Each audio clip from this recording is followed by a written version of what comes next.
So, wunderbar. Alles ist schön hergerichtet. Da haben wir das Trompetterl, da haben wir das Gamepad, da haben wir das Stream Deck, da haben wir ein Mäuschen, eine Tastatur, Monitor 1, Monitor 2. Ich bin gespannt, was wieder nicht geht, aber wir werden sehen. Timmy Boy, da war schon wieder jemand zu begeistert, glaube ich.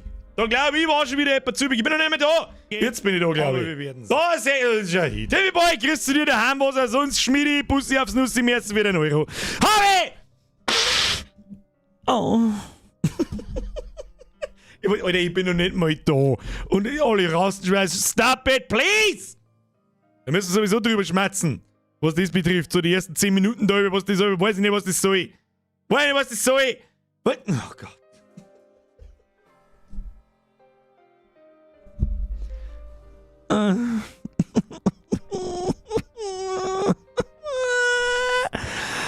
Schmiedi, merci, Dragon Sepp, merci. Staffel hat mich jetzt doch nicht so krass interessiert. Ja, völlig zu Recht übrigens auch. Mich dann auch. Pepper geht auch wieder aus und shut up and take my money, merci dir. Mr. Austrian, das sind noch nicht einmal Alert-Sound da. Und dann mach ich einen. Habe! So, für die drei, die aus sind. Austrian, merci dir, wir fucking immer. Kruzifix nochmal, Löwensepp, merci dir, es fucking ein sterbefreudigen Streamer. Da bin ich ehrlich gesagt auch gespannt, was das für eine Scheiße wird. Wir werden sehen, Alter. Austrian, zuerst benannt, los sein, nur geht gut, geh auf einen geilen Stream zum Ausklingen auf den heiligen Mickowitz. Was haben Blinde und Waisenkinder gemeinsam? Beide können ihre Eltern nicht singen. Nein, Austrian, da haben wir schon besser nicht gehabt. So, da haben wir schon besser nicht gehabt, ob du es hören willst oder nicht. Merci dir. Timmy Boy, merci dir. Küsschen aufs Nüsschen. Schluss jetzt mit der Scheiße. Jetzt kriegst du mir erstmal einen Haufen rein, aber sonst passiert das. Jetzt geht wieder alles total am Boden. Oh, Katzel, merci dir. Haut drin, da ist fit im Schritt. Da ist immer alles fit, Alter. Stinkt ein wenig, aber sonst. Aber die Ariane in den Sachen, die Wife in den Pocken. Ihr seid schon wieder Mitglied Micke. Für mal ein Mitglied Micke. Wer ist mal wieder in Nutzwerk? Das ist der Blue Exorcist Gaming. Merci dir. Welcome to the squad.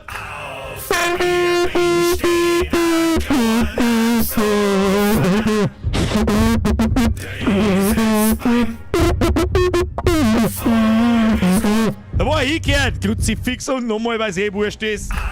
Ich fahr, weiß ich nicht, ich fahr dabei, weiß ich nicht, kannst Bier kaufen, komm gleich wieder auf die Ecke.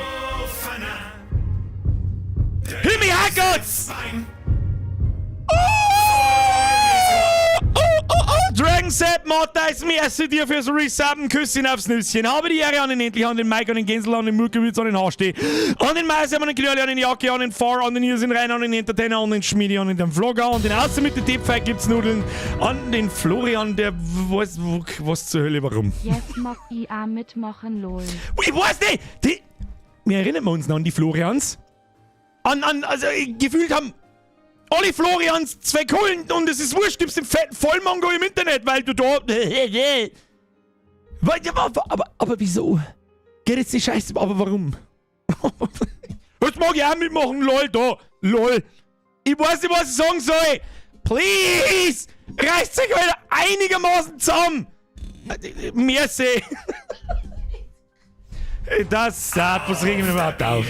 Ich merke gerne, was zu erzählen, das ist einigermaßen wichtig, Alter. Das ist tatsächlich einigermaßen wichtig, aber ich darf nicht, weil ich das mal anhören muss. Das wird erst Amsterdam! Macht. Ja, let's go, Mitglied, Micke.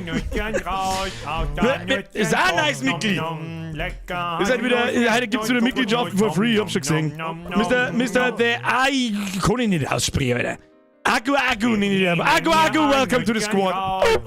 Timson, merci für den Reset.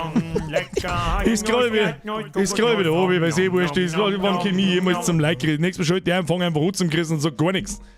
Himmelhacker, der Knörle ist auch nein. Warum ist denn der andere wieder nicht angezeigt worden? Ich weiß nicht. Hoffentlich bist du lang wieder dabei, dass du weißt, dass der FD nicht angezeigt wird. Das ist dann sowieso wieder kaputt. Herr Knörle! Merci dir, welcome to the squad. Cybergamer, merci für den Resub.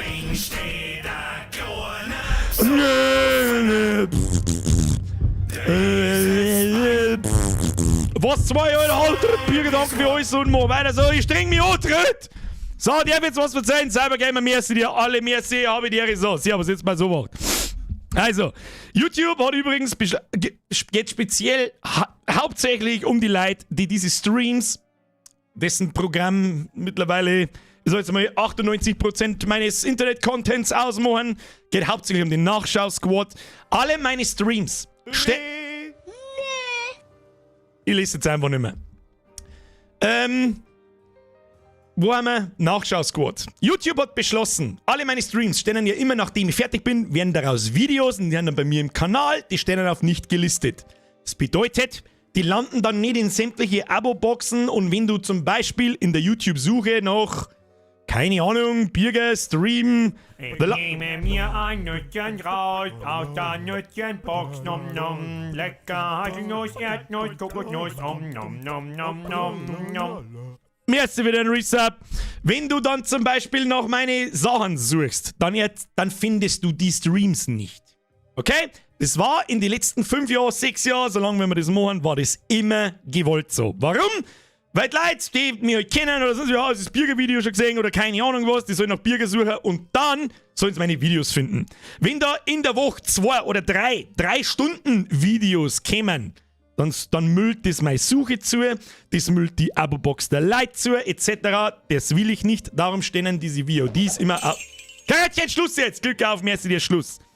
Dann stehen die auf nicht gelistet, genau aus diesem Grund. So, das wird sich gegebenenfalls ändern. Warum?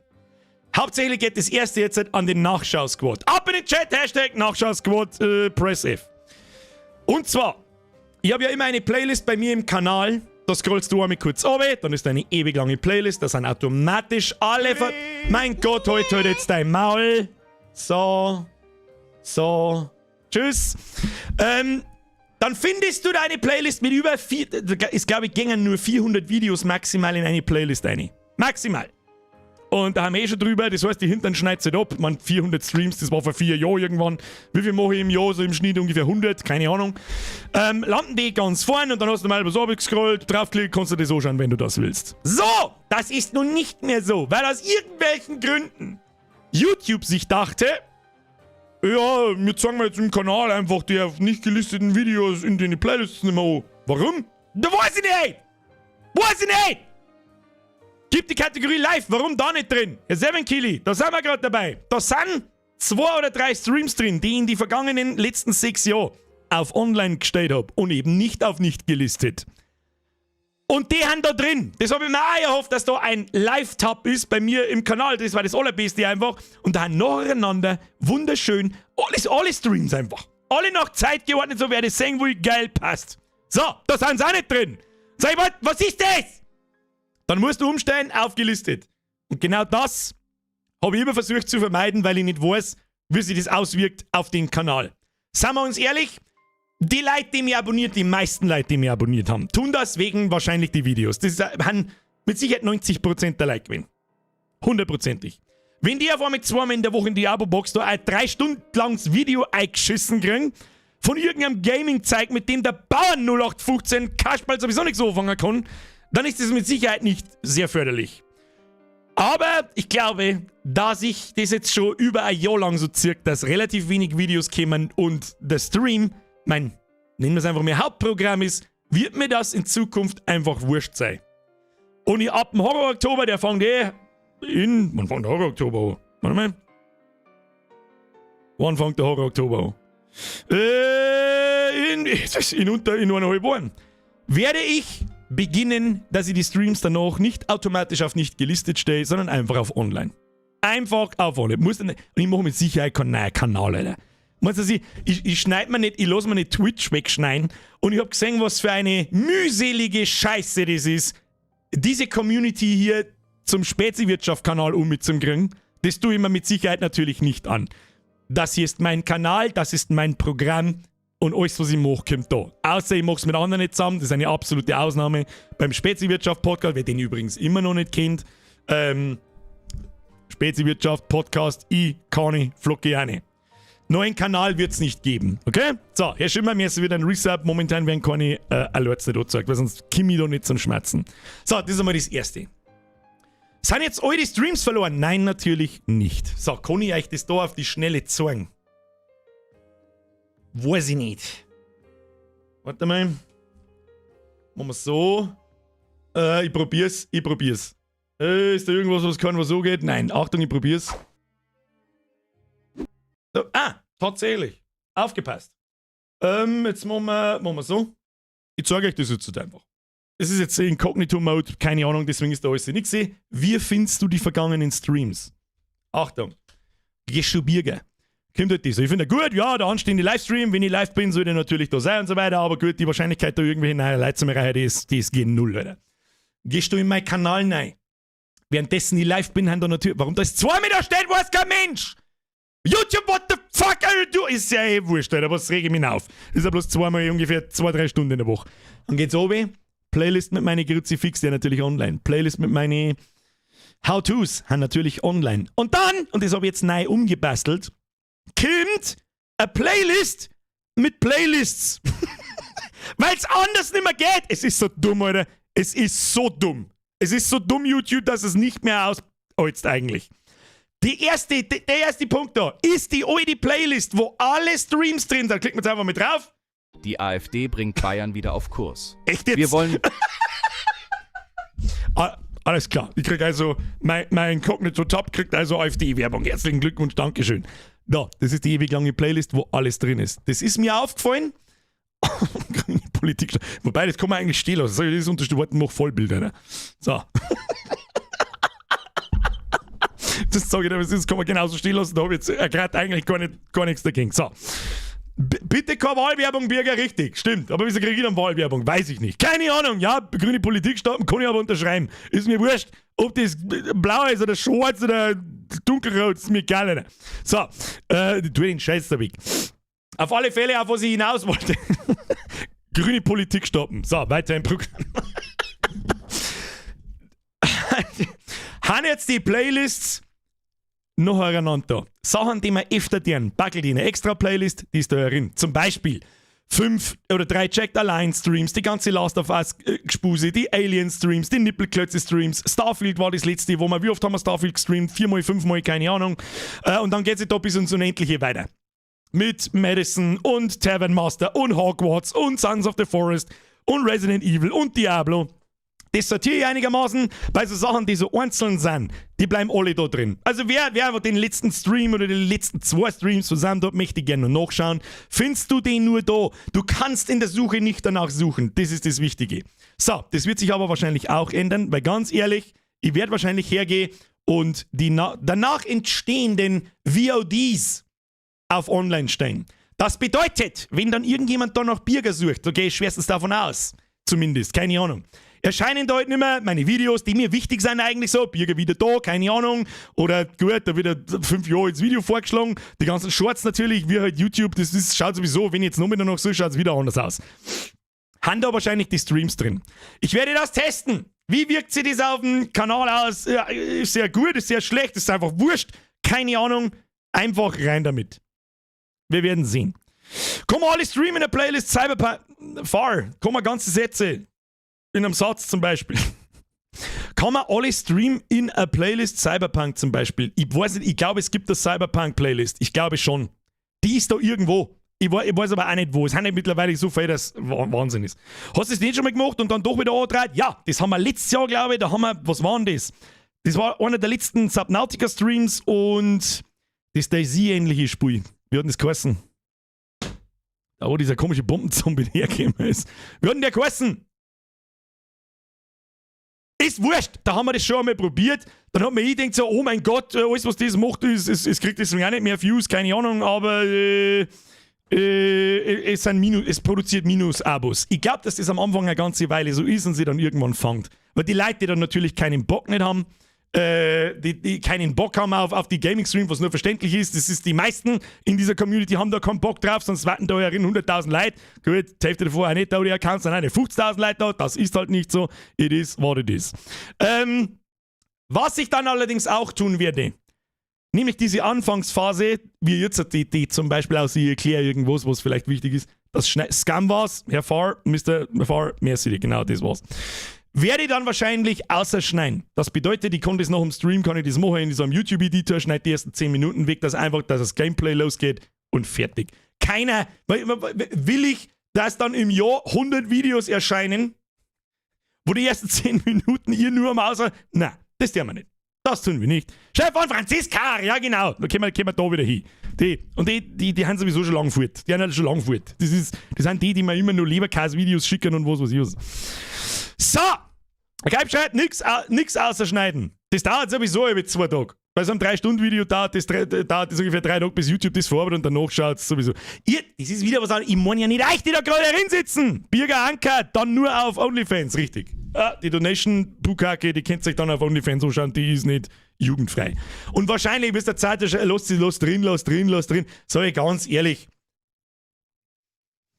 wahrscheinlich lasst es sowieso drin, weil ich spätestens nach dem 3. Mal zu faul bin, jetzt mit die Scheiße da außen zum Schneiden, das dann 3 Tage dauert und dann ist das Video wieder kaputt oder sonst irgendein Mist. So, das war's jetzt. Jetzt ist es Viertel nach, ich hab gemacht, ich hab gehofft, das haben wir verstanden und das ist okay so. Das ist okay so? Ich glaube schon. So, Herr Dominik.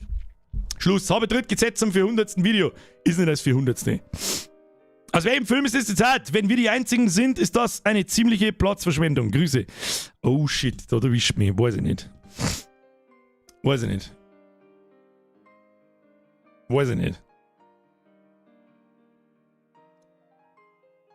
Ah, fuck, ich weiß nicht. Auf alle Fälle hat es irgendwas mit Aliens zu tun. Mit Außerirdischen zu tun. Ich weiß, aus Contact? Den habe ich noch nicht so oft gesehen. Ich habe natürlich gesehen, mehrmals auch, aber der ist halt auch schon 30 Jahre alt. Nicht ganz, aber fast. So, Schnauze jetzt! Fettsack! Jetzt wird's Gamepad aus dem Leben gejietet. Start das Spiel und nicht der Futzen. So, das Vorspiel gehört dazu irgendwie auch schon. Sollen sie alle wissen, was da herin los ist. Timmy Boy, Schluss jetzt. Nein, Birger, das gehört jetzt das Wichtigste. Bin interessiert Gameplay. Das Zitat ist aus Contact, das wissen wieder mehrere Leute. Wissen wieder mehr. Das ist nice, bei mir nicht hängen geblieben, muss ich sagen. Contact ist kein schlechter Film, zumindest für die Jahreszeit, wo er rausgekommen ist und ja. Der Extremmann schreibt was. So, Schnauze jetzt mit der Scheiße. Ich hoffe, das ist bei mir ein No-Kimmer, wenn er nicht aufpasst hat. Der ist einfach selber schuld. So, los geht's. So, in weiser Voraussicht, Gamepad ist vorbereitet, ich weiß schon, da ist eine Schnur dran, legt mir am Arsch, danach geht die Batterie wieder aus, was ist. Was ist denn mit den goldenen Rahmen und Mitgliedschaften schon wieder? Ist halt schon wieder irgendwas umsonst. Der Feind da! Merci dir! Hab schon lange nicht mehr, das sind alle 1 Euro Donations auf einmal und wie immer Maul halten. Ich finde einfach so geil, dass wir es einfach wissen, dass du bist ja unser Community Grandpa. Und ich finde unfassbar lustig, dass du genauso behindert daherschmeißt wie mir. Das geht eigentlich schon hart gefeiert, oder? Ich find's gerne hart gefeiert. Merci dir, Küsschen aufs Nüsschen, Grüße gehen an die Enkel. Ich hoffe, ich verdue mich gerade nicht komplett mit dem Namen, aber ich glaube schon. Andal, merci dir. So sind aber nicht alle Playlists zum Finden. Daisy und Detroit habe ich nicht gefunden als Beispiel. Dann muss ich nochmal durchschauen, Andal, es tut mir leid, ich habe das letzte Mal auf die Schnelle zusammengeklickt. Ich kann da auch nur eine begrenzte Anzahl an Playlists in die Playlists einschirmen. Das ist ein bisschen kacke. Ich weiß das, ich muss mir das noch mal anschauen. Am Handy ist wahrscheinlich auch wieder anders und so weiter. Warum wird denn da eigentlich schon wieder nichts angezeigt? Ich hab's extra eingestellt. Kruzifix nochmal. Ist die ganz schön schon Musik da. Der Herrgott selig Kriminal feiern. Also, jetzt passt so, jetzt wird gespielt. Folgt, merci für den Resub übrigens. Schade, dass du nicht angezeigt hast. Chris aus dem Urlaub. Kanada-Bilder, kommen in den Discord. Kann übrigens sein, dass wir das nächsten Montag nochmal machen mit tun. Wer hat Bock?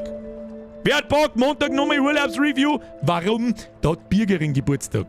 Und da muss ich ziemlich zeitig, da müssen wir pünktlich sein, Kinder. Da haben wahrscheinlich auch Leute. Und ich kann nicht den Stream nicht ausführen lassen. So, was ist? Kann ich auch nicht, oder? Ich kann nicht schon wieder Urlaub machen, nachdem ich vor 2 Wochen erst gekommen bin. Geht nicht. Machen wir nächsten Montag gleich nochmal. Außer das Spiel überzeugt mich so krass, und machen wir natürlich das. Schluss jetzt! Gesicht reden! Birger! Gerade vorhin. Ein Ausstand in der Arbeitszeit und jetzt so die letzten Stunden abpimmeln. Der abpimmeln ist mir gut. Kriegst du Feier des Tages auch noch was ab. Merci dir! Und jetzt Schluss! Leute, Dankeschön für die ganze Donaterei. Es ist jetzt mit dieselbe Scheiße. Ich flippe aus mit euch. Dankeschön! From the bottom to your heart, Brudi. Küsse, Bandscheiben, alle gleichzeitig. Ich schläg die ganze Reihe ab. Ja? Hab gehört, mein Speichel hat übrigens heilende Kräfte, dann ist das Kreuz weg. So! Leute, da sind wir nun. Jawohl. Geht. Was zur Hölle ist Lies of Pi? Es spielt in einem Steampunk-Universum. Sagt man da schon, mit den typischen Zahnradl-Scheiß und so weiter. Es ist ein bisschen eine neu geschriebene Geschichte von Pinocchio und seinem Meister Geppetto. Um was ganz genau geht, weiß ich nicht. Das Einzige, ich glaube, der Pinocchio muss den Meister Geppetto wieder finden, irgendwie so. Das werden wir gleich erfahren, ich hoffe in einem Intro. Und es heißt, es ist ein Souls-like Game, also das heißt nicht, das ist. Und es heißt aber, es ist extrem, extrem schwierig. Davon werden wir uns selber überzeugen. Ich bin Pro-Gamer, deswegen habe ich übrigens heute auch das gute eine. Eins der ersten. Das haben wir zu Dead Space-Zeiten haben wir das T-Shirt gemacht. Ich bin Pro-Gamer, ich brauche keine Medipacks. Ich sag da Zero Dip von absolutes Pro-Gaming. So, irgendjemand hat sich beschwert, Sound zu laut. Dann machen wir so. Musik 5, da machen wir 6. Besser.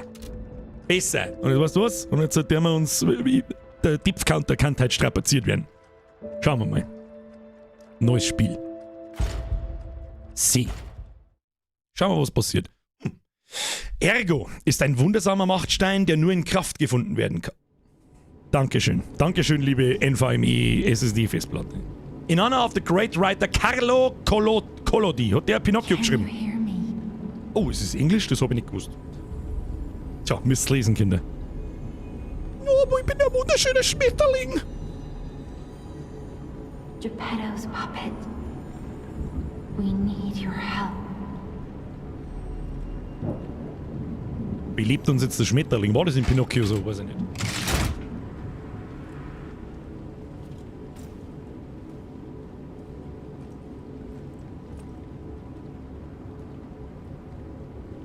War aber ein schneller Einstieg, Freunde der Sonne. So, hier sind wir nun. Ja gut, was jetzt natürlich ein bisschen ärgerlich ist, das ist mein Lebensleisten wahrscheinlich da unten. Muss ich mich auf der anderen Seite noch mit da, oder muss ich mich woanders noch mit da, oder muss ich mich, weiß ich nicht, generell irgendwo hin tun? Schauen wir mal. Wulfric, merci dir. Schluss. merci. So, linker Stick, BW, okay. Das Allerwichtigste in solchen Souls-Likes Games ist erst einmal... Oh, nein, das wollte man nicht. Was das ist schon wieder. Ich mag ja nicht schon wieder mit dem Thema anfangen, aber weißt du, was ich schon wieder schwer zu identifizieren finde? Haben wir mehr Pipi oder Momo? Weiß nicht. Der Fein auf alle Fälle ganz krass Tipp. Ich glaube, wir haben einen Typ, aber der ist so androgyn, Alter, dass. Naja. Dass das Foppen dazu nicht fragwürdig war. Okay. So, da liegen Puppen umeinander. Wir haben einen lustigen Metallo-Arm. Ich glaube, der kann auch irgendwas, aber keine Ahnung. Das Allerwichtigste in sehen ist Soul. There you are. Ja, da bin ich. I've been looking all over for you. Wer hat denn nach mir gesucht? Das Allerwichtigste in sehen die Souls-like Games. Souls-like Games ist die Steuerung. Das muss absolut... Da sehe ich schon wieder ein bisschen Hackelei umeinander. Okay, da drehen wir die Kamera. Ja, alles wie gewohnt. Kennen wir alles. Haben wir alles schon einmal gesehen. Es kommt ganz schwer auf das Kampfsystem. Kann ich nicht schneller gehen? Laufen, keine Ahnung, irgendwas. Oder muss ich jetzt da so einen Behinderten machen? Jetzt habe ich mir selber einen Arsch gelangt. Interagieren. Mit was soll ich interagieren? Sagt man da irgendwas? Okay. Na gut. Grafik, erster Eindruck ist schon mal ziemlich stark. Untersuchen. Gemini startet gleich. Jiminy too. Leid, Schluss jetzt. Borische Sepp, merci dir. My name is Sophia. Sophia! Please come to Hotel Krot, and I'll explain what's happening. Jiminy, please escort him to the hotel. Okay, ab ins Hotel. Was sind schon wieder 5000 Sachen? Okay, Gürtel benutzen. Nach oben wähle den oberen Gürtel aus, nach unten wähle den unteren Gürtel aus. X Gürtel-Item benutzen. Rüste Items und Gesten am Gürtel aus, um sie zu verwenden. Was für Gesten, Alter? Für Zusatztasche gedrückt halten. Gott, das ist schon wieder so kompliziert. Ich bin doch ein totaler Gamepad-Mongo. Das dauert wieder 8 Stunden bei mir. Auf für links oder Gegenstand benutzen. Rüste Gegenstände und Gesten in der Zusatztasche aus, um sie zu verwenden. Was sind denn Gesten? Das ist ein Singleplayer-Game, da braucht man keine Emotes. Aber wahrscheinlich ist was anderes gemeint. So, LT. Linker Stahlarm. Monatslampe. Beleuchtet deine Umgebung. Warte mal. Machen wir X. Aha. Und was hat jetzt das genau mit also oberner? Ich gehe mal ein bisschen auf Zeiten, damit ihr ein bisschen was seht. Oberner und unterner Gürtel. Das schaut mir so ein bisschen nach Estus aus, nach Lebensflask, das oberne. Und das da schaltet man einfach nach unten durch und mit X benutzt man es, okay. Und wenn ich es halt, was passiert dann, wenn ich es halt? Mann, oh Gott, benutze das Ding. Was war mit A halten? Ich glaube, sie werden Arsch und dann zerreißen so. Okay. Linke Stahlarm. Oh! Was schon hin? Jetzt will ich noch ein bisschen schneller gehen kann, war ich ganz zufrieden. Okay, kriegst du sauber einen Boxer aufs Maul. Und rechts habe ich noch nichts offensichtlich. Gut, gehen wir mal ein Stückchen weiter. Schauen wir mal. Schauen wir mal, wann der erste Tutorial-Gegner kommt. Oh Gott, müssen wir rätseln auch noch irgendwann. Ich krieg nur aufs Maul für irgendwelche Vier. Ja, da bin ich gespannt. Was da? Warum können wir nicht einfach da in das Fassel rein und dann war Ruhe? Okay, was haben wir da? Oh, jetzt gibt's ein Schwert. The Untersuchen. streets are not safe. Sehr schön. Arm yourself with one of the weapons over there. It'll be helpful on your way to the hotel. Gib Schwert. Oh Gott. Pfad der Grille. Ausgewogenheit. Pfad des Bastards. Sicherlich, oder Geschicklichkeit. Pfad des Sweepers. Oh, okay, ich verstehe. Das heißt, ausgewogen ist halt ausgewogen. Pfad der Geschicklichkeit, das ist dann eher so schnell und oft Zustecher, aber weniger Schaden machen. Und Pfad des Sweepers ist wahrscheinlich eine Zweihandwaffe, so wie ich das so sehe, die er da über die Schulter trägt. Jetzt weiß ich auch nicht so hundertprozentig. Allein wegen dem Namen hat mir der Pfad des Bastards eigentlich am besten gefallen. Aber Anzeige umschalten, was heißt das? Ah, okay. Ein ausgewogener Kampfstil mit Kraft und Geschwindigkeit, ein schneller und wendiger Kampfstil, der auf die Schwachstellen des Gegners abzielt, ein harter Kampfstil, der Feinde mit großer Körperkraft niederstreckt. Ich bin normalerweise eigentlich immer... Ja, eigentlich irgendwo dazwischen so. Darum nehme ich den ausgeglichenen Teufel, das wird dann schon passen. Take it! Pfad der Grille, Ausgewogenheit, möchtest du fortfahren? Si, Senor.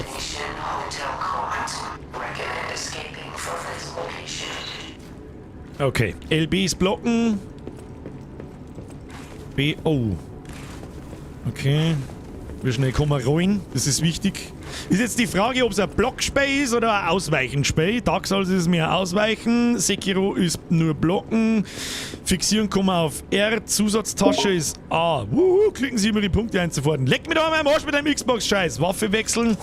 Ich hab keine andere Waffe. Nimm da dann immer die gleiche oder was? Ja. Und warum ist da rechts unten ein Griff und ein Griff und eine Klinge? Kann man sich da wieder Waffen irgendwie zusammen modifizieren wahrscheinlich. Ja gut, geh mal aus, jetzt schlagen wir irgendjemand zusammen. Was ist jetzt da? Ich hab grad Drucker können. Tür öffnen.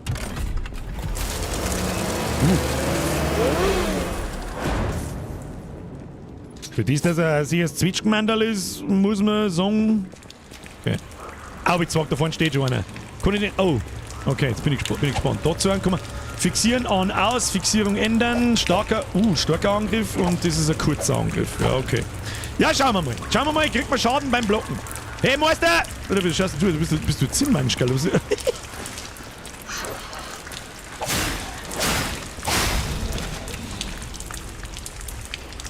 Easy! Ist das ein Roboter gewesen oder was ist das? Oder ich gesagt, kann man looten, kann man nicht. Kann man diese Waffen looten? Wollt mit dem mit dem Verkehrsscheitel schlagen oder was? Länger ein paar Tode umeinander. Auch jetzt war gut, blutig ist auch schon. Du stehst auf, 100%ig stehst du auf, hab ich doch gewusst. Kann man das staggern? Ich glaube schon. Achtung, 5 Noob-Sekunden. Was bedeutet staggern? Wenn man einen Gegner prügelt, dann unterbricht man in seiner Animation, dann haut er den nicht. Ich verstecke ein Wort, willkommen am Bahnhof von Krat. Hier werdet ich verstecke ein Wort! Nehmen. Was ist das? Sägezahnrad. Was kann man mit dem Sägezahnrad? Ist das ein Item? Kein Item. Okay. Ah, das reißt man schon wieder durch, weißt du, Leute. Auf alle Fälle haben wir, glaube ich, sowas wie Seelen. Das ist der blaue Kasten da rechts oben. Mit denen wir wahrscheinlich später aufleveln und unsere Werte verbessern können. Oben, man sieht die übrigens doch, ganz, super gut übrigens, das Leben ist links oben. Meine Ausdauerleiste, jawohl, die wird weniger, wenn ich zuhaue.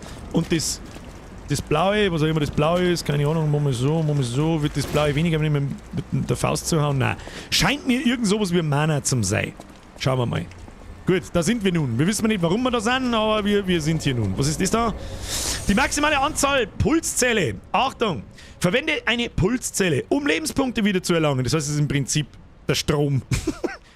Stecke mal eine Batterie in meinen Arsch, dann geht er wieder der Pinocchio. Es gibt eine maximale Anzahl an Pulszellen, die verwendet werden können. Wenn du das Maximum erreicht hast, wird die Zelle entladen. Wenn du Feinde angreifst, während die Zelle entladen ist, wird die Pulszelle allmählich aufgeladen. Oh, das ist anders als in... War das in Elden Ring so? Da hat es, glaube ich, was gegeben. Weiß ich jetzt nicht mehr. Also wenn man Gegner zerpümmelt, lädt sie die Pulszelle wieder auf. Pulszelle hat 3 Aufladungen. Seht ihr da hin? Ah, die ist da. Das ist, glaube ich, nicht so wichtig. Braucht sie nicht sehen. Ich werde es immer wieder erwähnen. So, jetzt gehen wir mal da. Jetzt blocken wir mal. Schauen wir erst mal die Grundlagen des Spiels. Blocken wir mal. Okay. Das sind wahrscheinlich die absoluten Billo-Gegner. Schauen wir mal. Kriegen wir da schon... Oh, ja, okay. Man kriegt Schaden durch den Block. Jetzt schauen wir mal, ob wir genau in Time blocken können. Ja, man kann genau... Oh, dann kriegt man sogar Leben zurück. Moment einmal. Achtung, 5 Noob-Sekunden. Was bedeutet in Time blocken? Das heißt, ganz kurz bevor der Schlag mich treffen würde, die Blockentaste zu drücken, wenn ich das jetzt richtig gesehen habe, hat sich unser Leben da oben aufgefüllt. Das gibt's auch nicht in Dark Souls normal. Was haben wir da gekriegt? Ein Fabelkatalysator, was auch immer dieses für Scheiß ist. Leute, was ist mit einer Donnerei? Merci Simon, Birger, danke, dass es die Tick und die Speziwirtschaft gibt. Nichts zu danken, ich sag danke. Agrarservice, merci das Jahr, soll der geiler sein, der Stream kommt schon Chris aus. Maishäcksler und natürlich auch von meinen Haarfahrer. Wir hören gerade alle deinen Stream. Einen schönen Gruß an, weiß ich nicht, an, wie nennt man das? Und Bulldog-Flotten. So, wir kommen sprinten. Machen wir mal harter Angriff. What's die gleich? Ja, die komischen Kasperl da, die kennen ja nichts. Was ist mit dem? Da hinten liegt auch noch einer. Wie hat man... Oh, nein, das wollte man nicht. Achtung, was kann denn eigentlich... Was kann eigentlich Y? Kann Y was? Nein. Guck mal. Ah ja, da kann man schon. Ja. Gleich gesehen, man kann staggern. Also der hätte mir jetzt kaut. Kann man aber halt unterbringen. Loot ist auch schon sichtbar. Trübes Ärgerfragment. Jawohl. Bloß die Ausweichrolle ist noch ein bisschen so... Ich bin normalerweise mehr der Ausweicher als Blocker, aber gut. Schauen wir mal weiter. Ab Vollsprint geht's da... Oh ja, gibt's da was zu entdecken? Kann man da aufmachen? Natürlich nicht. Na, was? Mal nicht über dein Licht da hinterm Arsch aus noch. Immer da, dann schauen wir da mal weiter. Kann man aufmachen? Tür öffnen. Bahnhofsmitarbeiter hat die Schlüssel. Ja gut. Konzentration, Kinder. Ich mag halt kein... Oh. Ah ja. Ich weiß sowieso erklärt, man. Toll. Wunderschön. LB, Blocken. Wehre gegnerische Angriffe durch Blocken ab. Ein erfolgreiches Blocken reduziert den erlittenen Schaden, kostet aber Ausdauer. Ja, und Schaden! Also Blocken schon wieder voll für den Arsch. Einfach nicht treffen lassen. Der reduzierte Schaden wird in Blockregeneration übertragen. Blockregeneration sammelt sich an, nimmt aber mit der Zeit allmählich ab. Während Blockregeneration aktiv ist, kannst du Gegner angreifen, um LP...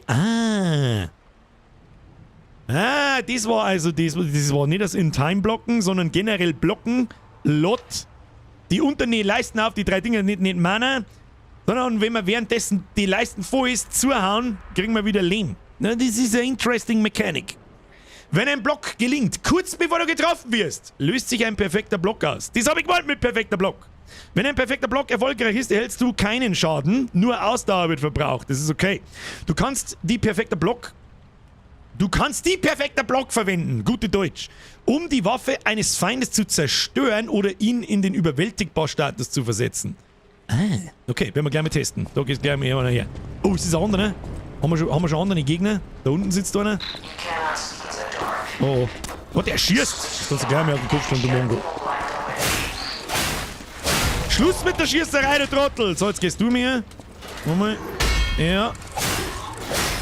Ja, jetzt ist die Leisten oben blau. Aber unser Leben ist nicht voll geworden. Normalerweise hätten wir eigentlich jetzt keinen Schaden kriegen dürfen. Ja gut, ich sag schon, ja, ich sag da nur Pro-Gaming, Alter. Absolutes Pro-Gaming. Mehr sage ich nicht. Ich bin bloß gespannt, wann der erste Noob-Filter-Boss kommt, der mir wieder aus dem Leben jietet wie... Ja, ich hab dich schon erlöst. Haut zugekommen. Nein, so nicht und so auch nicht, mein Freund. Ist da noch einer drin? Versteckt sich das Holzpuppel wieder am Scheiß aus, das glaube ich. Was ist da wieder drin da drin? Das ist wieder zugesuffen und umeinander randaliert wie narischer. Kann man da irgendwas kaputt machen oder so? Nein. Ich sag da nur Pro-Gaming. Aber ich hab da irgendwas schweres Schreiten gehört. Das muss ich ein bisschen, vielleicht...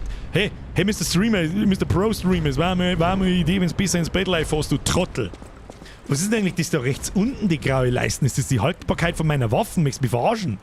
LB plus Y. Was heißt das? Was ist jetzt? Was hab ich jetzt da? Waffen wechseln? Kann ich ja noch nicht. Ich hab jetzt meine Waffen mit irgendwas aufgeladen. Okay. Wann kann ich das? Verstehe ich nicht. Gut, wird sicher auch noch erklärt. Da geht's her. Zigeuner Seppen, Warzen. Holzkasperl, Depperte. Da geht's her. Kann man sich anschleichen? Kann man sich irgendwie ducken oder so? Nicht wirklich. Feind. Jawohl. Das war aber grantig. Oh Gott, ich höre da schon wieder irgendeinen Fetten umeinander.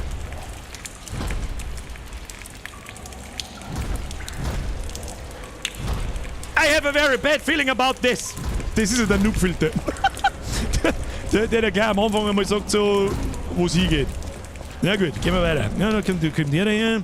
Schauen wir, ob wir noch einen perfekten Block kriegen. Na, kriegen wir nicht hin, aber gut, hilft nicht. Wir brauchen schön cremige 3 Schläge, das ist auch in Ordnung. Her mit den Seelen. Und immer schön Ausschau halten. Wir wissen noch nicht, wie hinterhältig das Mistspiel ist. Da hinten ist auf alle Fälle einer, den können wir auch abstehen.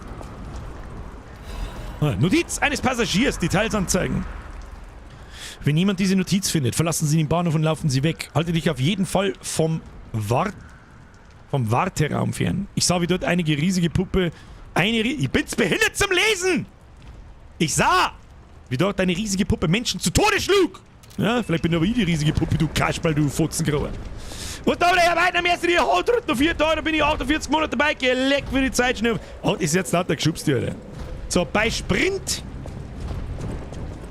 B und LS... Warte mal. Das habe ich in Dark Souls schon nicht kennen. Das müssen wir nochmal... Warte mal. Hä? Ach, auf den Knüppel draufdrucken. Oh, ja, okay. Also behindert... Weiß ich nicht, die Y-Taste kann noch gar nichts. Sollte man nicht einfach da springen können? Nein, man muss wieder selten deppert kompliziert machen. Ja, schneide die in 1000 Stückel, du. Oder auch nicht. Okay. Oh, da kommt noch einer. Ja, perfekter Block. Absolutes Pro-Gaming. Stirbt's so. Easy. Bis jetzt sehe ich da noch keinerlei Probleme auf uns zukommen. Erster Eindruck ist, es spielt sich einigermaßen geschmeidig. So wie es ist. Es spielt sich einigermaßen geschmeidig. Es kommt natürlich nicht an eine Engine und... Ja, vor allem das Ruin. Das Ruin fühlt sich irgendwie so wie in Elden Ring oder Dark Souls, wenn du überladen bist. Muss ich ganz ehrlich sagen. Jetzt schauen wir mal. So, ich habe das dumpfe Gefühl, dass der uns jetzt gleich zeigen wird, wo der Ziegenbock den Honig hat. Fixiergerät. Überall in Krat. Ich finde den Namen Krat finde ich schon wieder sehr interessant. Krat! Gibt es Türen und Leitern, die durch Vorrichtungen verschlossen sind. Du kannst diese Türen aufschließen oder die Leitern hinuntergehen, um Abkürzungen zu schaffen. Ja gut, das ist ganz normales. Ganz normale Dark Souls Geschichte. Haben wir da auch schon offen. Jetzt schauen wir mal, was passiert, wenn wir das dann die Taste drücken.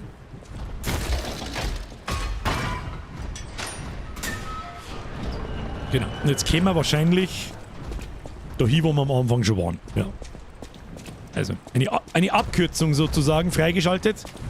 Und falls wir jetzt verrecken sollten, dann müssen wir den ganzen Scheiß dann nicht nochmal machen. So, jetzt bin ich... Ja, das war so, oh mein Gott. Okay, jetzt bin ich mal gespannt, was so Special-Typen kennen. Schauen wir einfach mal. Okay, er haut Arme zu. Kann man den blocken? Ja.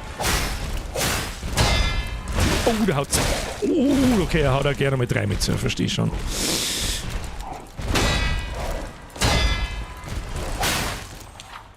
Okay, chill. Okay, chill. Das waren sehr gute Blocks, Birger. Ich möchte nur Fs im Chat sehen. Dampfler, der Boss hat mich in der Demo aus dem Leben gefiltert, direkt deinstalliert der Nolo. Wir haben kurz davor. Ich habe schon gesehen, der macht ordentlich Damage. Aber jetzt mal so, merci dir übrigens. Für Sturmangriff halten. Ja, das ist der schwere Angriff. Während du angreifst, erscheint ein weißer Umriss um den LP-Balken des Feindes. Aber erst, wenn man oft genug blockt oder perfekt blockt haben anscheinend. Wenn dies geschieht, kannst du beim Feind mit einem Sturmangriff oder mit Fabelkünsten, das wissen wir noch nicht, was das ist, aber wahrscheinlich irgendwelche Fähigkeiten mit dem Arm, das automatisch sofort ein bisschen an Sekiro erinnert, überwältigt verursachen. Okay. Okay. Nicht verkehrt, dieser überwältigende Angriff. Tödlicher Angriff! Tödlicher Angriff! Vor einem überwältigen... Gott, okay, Moment, ich drück schnell einen Reset-Knopf.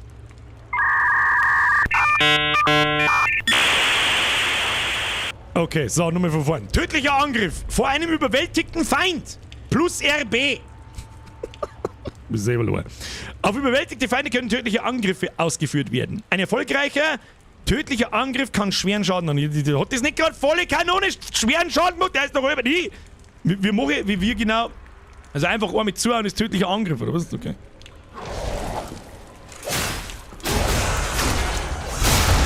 Holy shit, Alter! Okay, jetzt nehmen wir mal. Jetzt nehmen wir mal das Ding da, laden wir uns mal wieder auf. Ja, kein Risiko eigentlich. Hau noch mit zu, Kim.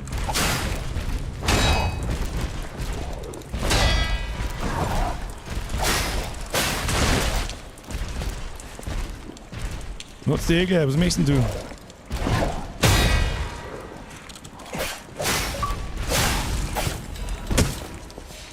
Du müsst euch schon was Besseres einfallen lassen! So. Kann unter Menü Ausrüstung, Verteidigungsteile ausgerüstet werden. Wo's kann? Da schau dir noch. Nix kann er. Komische Stahlpuppen da. Was ist mit dir? Fotzengrober Huren. Musst du schon mehr reifen lassen, du Trottel. Easy! Hashtag absolutes Pro-Gaming. Mehr sag ich da nicht. Was haben wir da? Ein Sägezahnrad. Das nehme ich mit. Was genau hat jetzt irgendwo ausgerüstet werden können? Ich hab's nicht verstanden, Alter.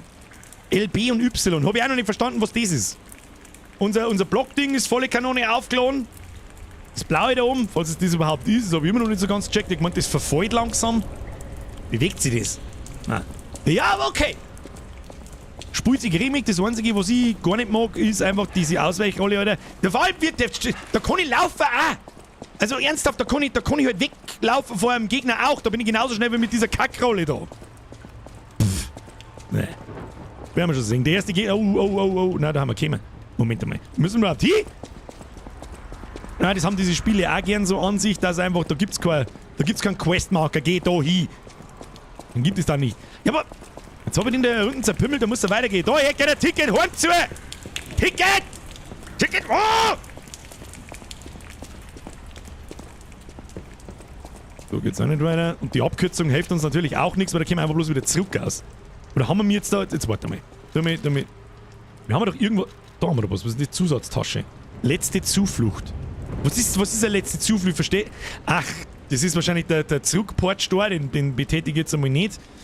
Das sind unsere... Ich gehe mal ein bisschen auf Zeit noch. Das sind so unsere Items. Charakterinfo, Tasche. Was ist das da? Sofortiger Charaktertod bei Gebrauch.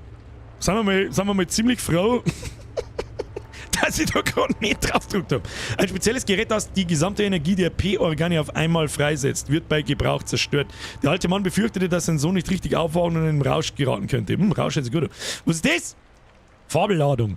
Ein Katalysator, der die Fähigkeiten von Puppen ergänzt. Lädt Fabel schnell auf. Ich weiß nicht, was Fabel ist. Wahrscheinlich irgend sowas mit Mana, keine Ahnung. Ein Zahnrad, das in Grad häufig zu sehen ist. Es kann geworfen werden, um die Aufmerksamkeit des Feindes auf sich zu ziehen. Das braucht der Kassan. Eine Termitbombe, die kann man schon brauchen. Und das Ergo plus 100 Ergo halt. Das wäre wahrscheinlich sowas wie Seelen sein. Da kriegen wir dann diese blaue Währung da rechts oben. Ja, okay. Was haben wir so? Material. Was ist das da? Das ist unser Schwert. Man kann das offensichtlich zusammenbauen aus Griff und Klinge. Und dann wird es Hieb- oder Stichwaffe. Und es skaliert mit verschiedenen Werten. Ja. Sehr aus Dark, ist 1:1 wie aus Dark Souls eigentlich.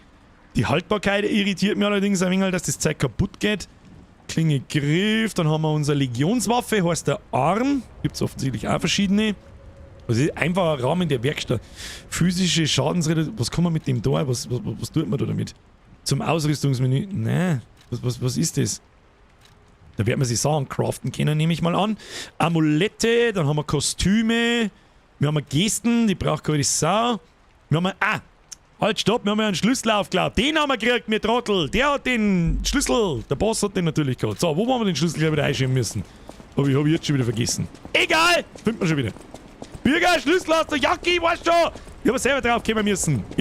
Das Spiel müssen wir erst mal erschließen. Schauen wir mal, wo waren die Tiere für den Schlüssel? War die da? Nein, das ist ein Plakat. War die oben, war die unten? Ich weiß nicht mehr. War die in der Abkürzung unten was. Weil jetzt können wir gleich mal probieren, ob ich das Springen kapiert habe. Kann man überhaupt da drüber springen? Springen jetzt! Dann kann er nicht drüber springen. Ich kotze gleich schon wieder! Ja, geht, da brauchst du nicht entschuldigen. Solange nicht umeinander gebackseatet wird, ist alles cool. Aber den Schlüssel, das ist mir zu schnell gegangen, das habe ich jetzt langsam gelesen. Kameraführung kann man auch ein bisschen besser machen, dass das da beim Momenten um Deckenlaufen nicht so behindert ist, aber gut. Njau. Dann kann man überhaupt laufen. Bist ausdauerleis? Ja gut, passt schon. So, du hast Schlüssel zum Haupteingang des Hauptbahnhofs benutzt. Nutzt die Abkürzung. Herr Simon, absolut richtig. Für das ist die Abkürzung auch da. Außerdem werden wir natürlich verreckt, aber ich sehe da keinen, der da verreckt. Oh.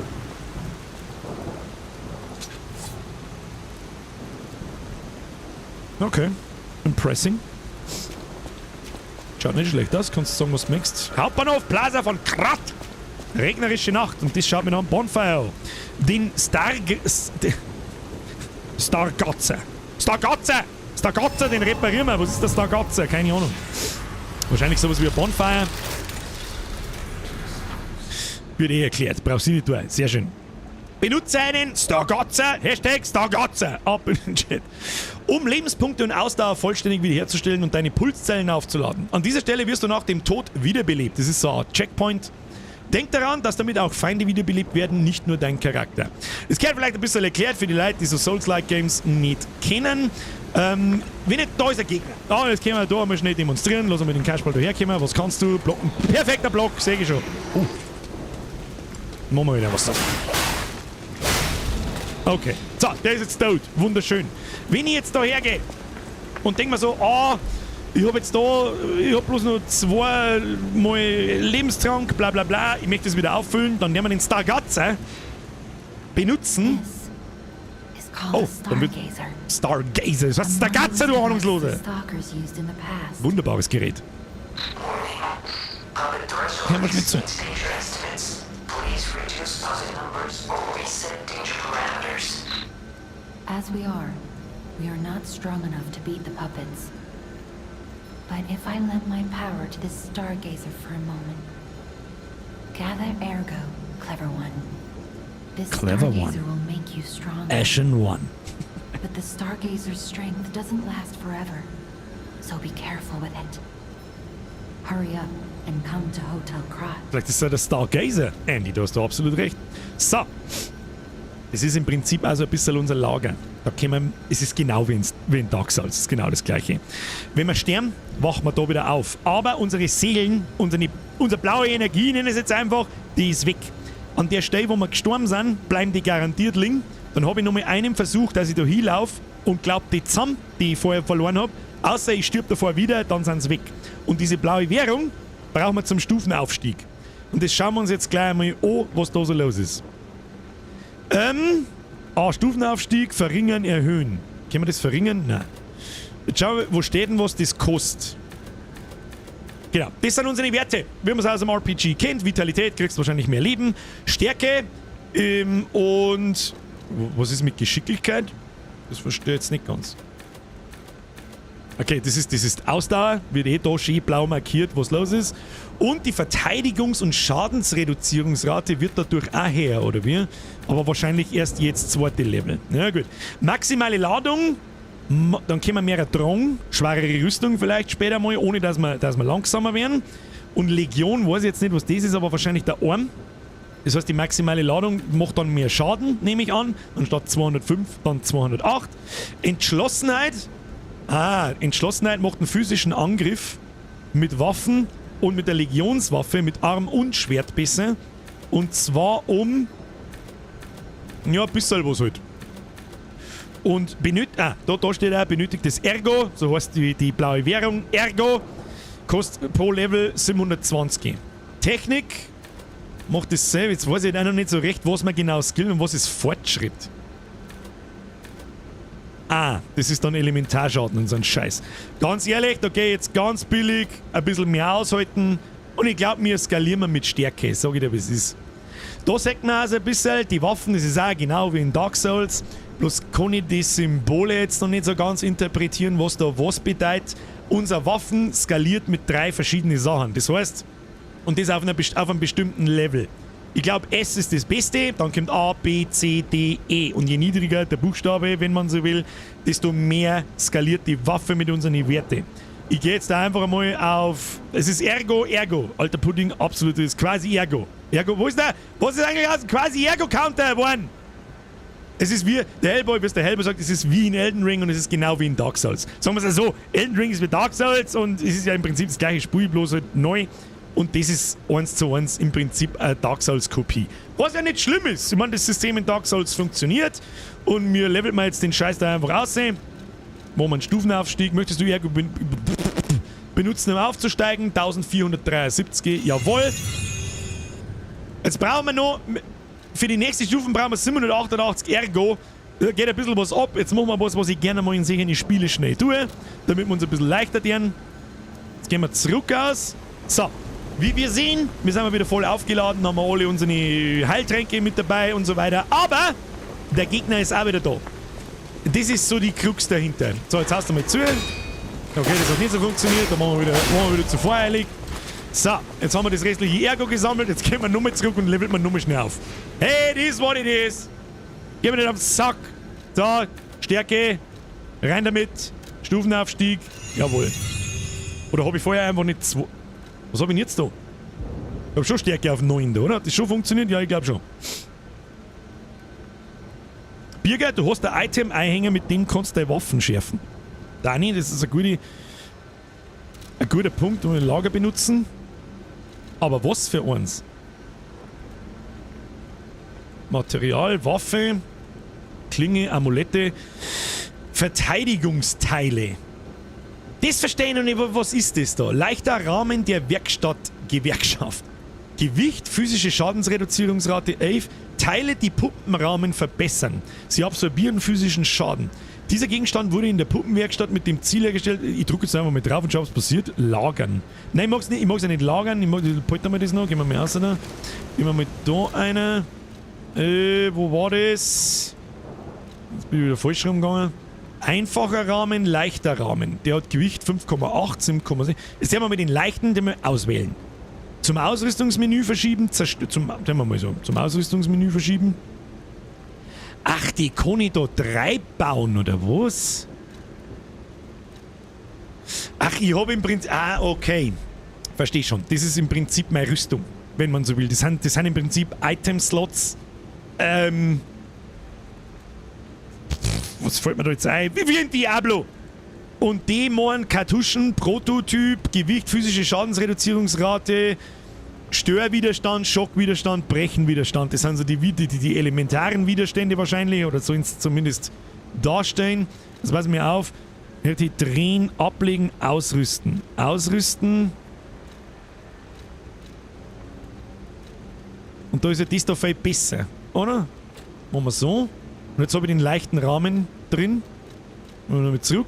Jetzt ist der leichte Rahmen drin. Nochmal zurück aus. Jetzt haben wir einen einfachen Rahmen. Jetzt ist der einfache Rahmen. Ja, ich verstehe schon. Man hat 4 Slots für diese Rahmen. Für Konverter. Kartuschen.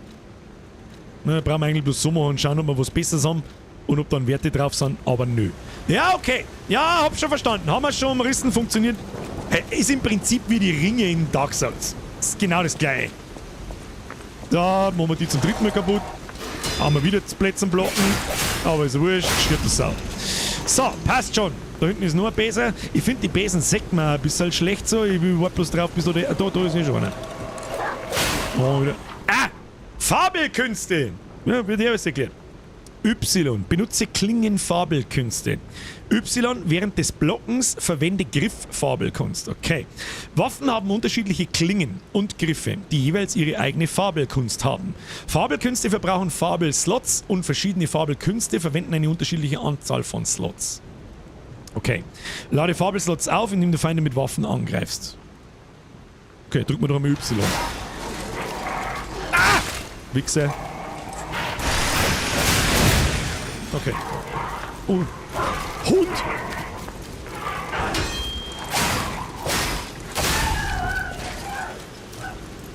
Ja, okay, hab schon verstanden.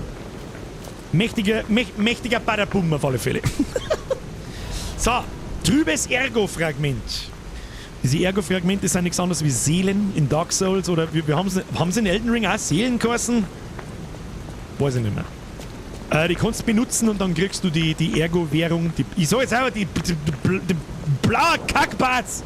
Die braune Hirnbrei-Barts, kann ich mir da hinten anschleiern. Wir werden sehen.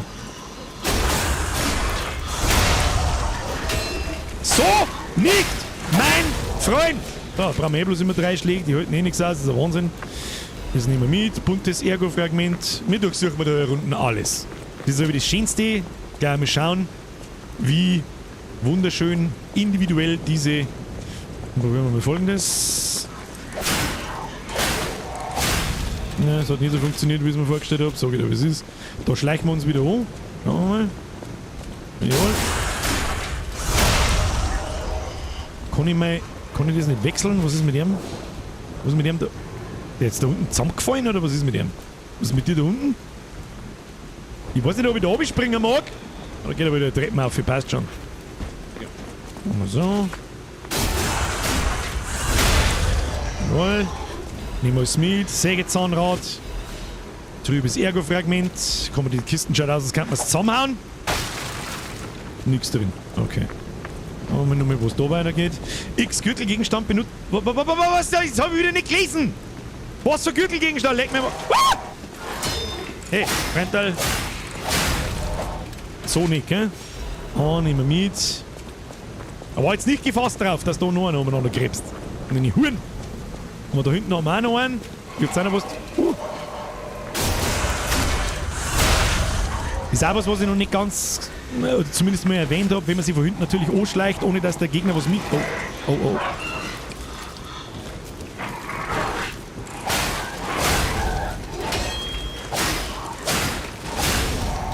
Einfach draufprügeln.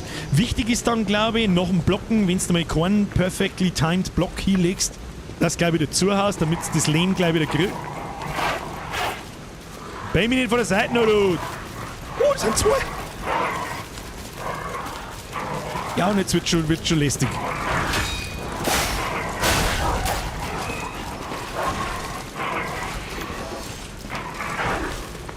Nur konzentriert. Haha! Bitches! Ficke euch beide gleichzeitig. So schaut's aus. Regel Nummer 1 in diesen Spielen. Wenn du einmal am Ragen bist, hör auf. Dann wird's nichts mehr. Mit Geduld und Spucke. Cut Times Ausgabe 183. Entschuldigung, ich bin nicht zum Lesen gekommen, ich bin zum Viecher zerpimmeln gekommen. Und gegebenenfalls mein Gamepad aus dem Fenster schmeißen, das weiß ich noch nicht so genau. So, anscheinend geht's ja doch. Da hinten geht's ja auch wieder weiter. Gutzi fix, ich weiß nicht, wo ich hin soll. Hotel hat's geheißen, ich weiß nicht, wo das Hotel ist. Ich schleiche mich an und stich die ab.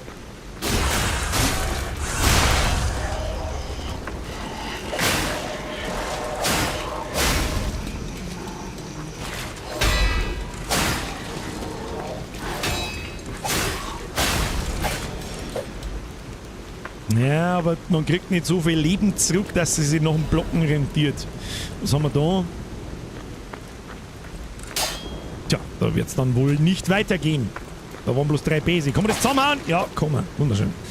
Da liegt eine Pistole am Boden. Kann man die nehmen? Ich glaube nicht. Das wird mir schon angezeigt, Mann. Also ich glaube nicht, dass es da Pistolen gibt. Was wir noch gar nicht ausprobiert haben, ist folgendes. Man mit der Faust reinboxen. Das probieren wir beim nächsten Mal, was das tut. Das mehr Schaden macht oder weniger oder was auch immer. Hat das auch Jump'n'Run-Inhalte? Ich glaube nicht. Ah! Ich schmier das ja nicht, du komischer. Das erinnert mich an einen Watchdog. Kennt ihr noch einen Watchdog? Das war so ein Stoffspielzeug. Früher in den 90ern. Davor, meines Erachtens der Vorgänger des Tamagotchis. Nicht des Furbies. So muss ich sagen. Was ist da schon wieder? Laut mag ich nicht. Waren die Besen? Was tut das so? Die jüngste Raserei von mir vorübergehende Störung. Was legt mir mal? Ich mag nichts wissen davon. Haben wir da? Buntes Ergo-Fragment. Okay. Und er hat einen Sensor gehabt, da wenn man vorbeigegangen ist, dann hat er einen Alarm geschlagen. Achtung, liebe Bürger von. Aber Zwack. Neuer Gegnertyp mit einer großen Keule. Wutangriff, der hört sich gut an. Einige Feinde werden rot und setzen einen starken Angriff ein, der Wutangriff genannt wird. Du kannst Wutangriffen nicht ausweichen oder dich durch Blocken vor ihnen schützen, aber ein perfekter Block kann sie kontern. Ah, das ist mies.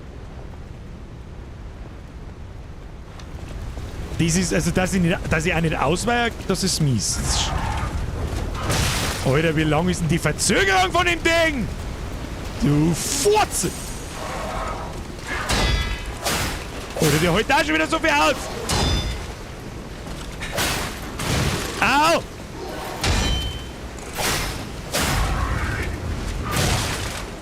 Oh ja, jetzt meine ich, haben wir unseren Gegner gefunden.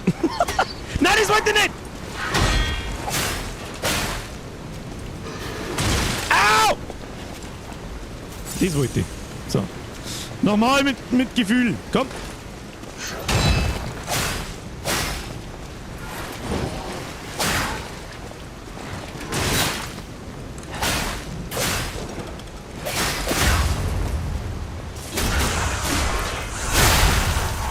Du Kackfrisur!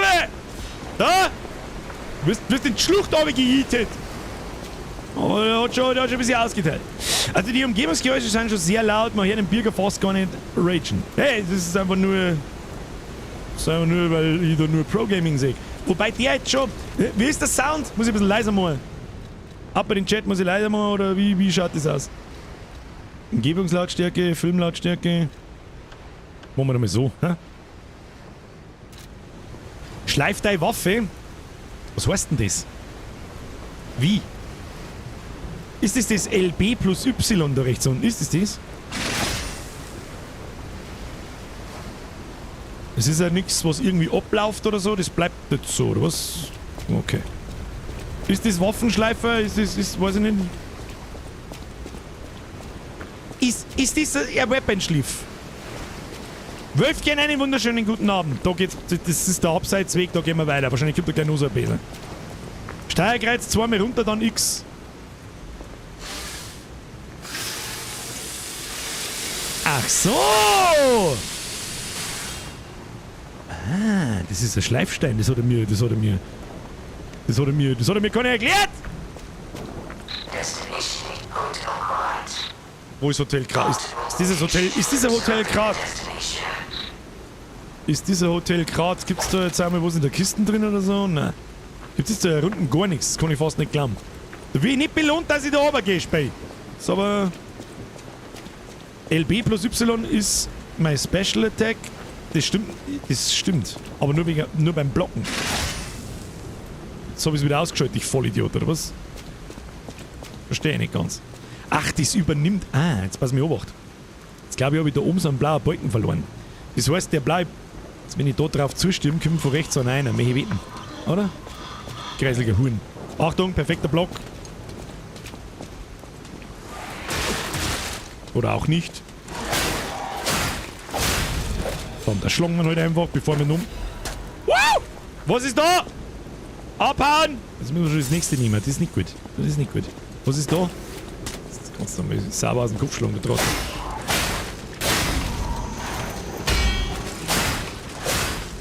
Das hab ich mir schon gedacht, irgendwie.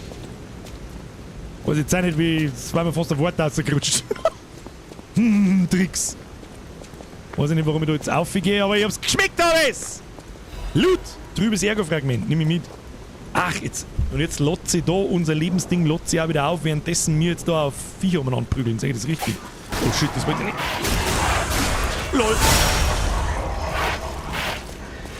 LOL! Okay, bye. Jetzt machen wir diesen hin.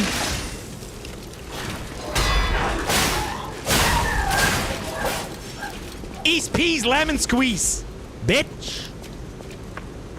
Ich sehe gar kein Problem. Das Problem wird erst, wenn 5 Gegner gleichzeitig kommen und das Spiel so bäs ist, da soll ich gleichzeitig zuhauen. Dann wird's interessant. Ich sag dann noch keinen Stress nicht. So, was ist. Wenkis dringliches Reparaturwerkzeug. Okay. Ja, das schauen wir uns dann beim nächsten Checkpoint an, was das kann. Okay. Hallo? Es hat ziemlich... Ich hab's nicht gespielt, muss man dazu sagen.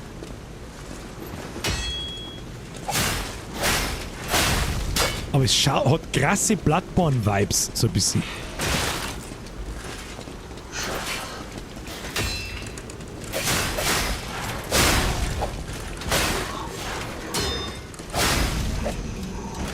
Noch mehr da? Nein. Aber erster Eindruck, ganz ehrlich, ich meine, ich habe auch ein paar Stunden Dark Souls und ein paar Stunden Elden Ring auf dem Buckel, so ist das nicht. Spielt sich gut. Für das, dass es kein From Software Spiel ist, und ich habe Elden Ring auch schon eine Zeit nicht mehr gespielt, muss man auch dazu sagen, vielleicht so, dass ich nicht hundertprozentig einen Vergleich ziehen kann. Aber es spielt sich im ersten Augenblick so, habe ich das Gefühl, spielt sich ganz cremig. Und kann man aber trotzdem vorstellen, jemand, der solche Spiele noch nie gespielt hat, dass er sich ziemlich hart da wird. Das Kreislige an diesen Dingen und an denen Gegner ist, die kommen nicht einfach und hauen zu, sondern da ist immer eine leichte Verzögerung in die Schläge drin und so weiter, dass du lernen musst im Prinzip, wie die Schlagabfolgen ablaufen. Und das ist die Schwierigkeit, finde ich, so ein bisschen in diesen Spielen. Ganz schlimm bei Bossen, da kann das völlig übertrieben werden mit diesen Dingen. Oh, am Eingang steht eine mächtige Puppe. Und es ist der einzige Weg hinein. Oh. Ich habe das Gefühl, es gibt aufs Fressbrett oder was. Ist das eine Basic-Puppen oder gute Puppen? Was ist mit denen da?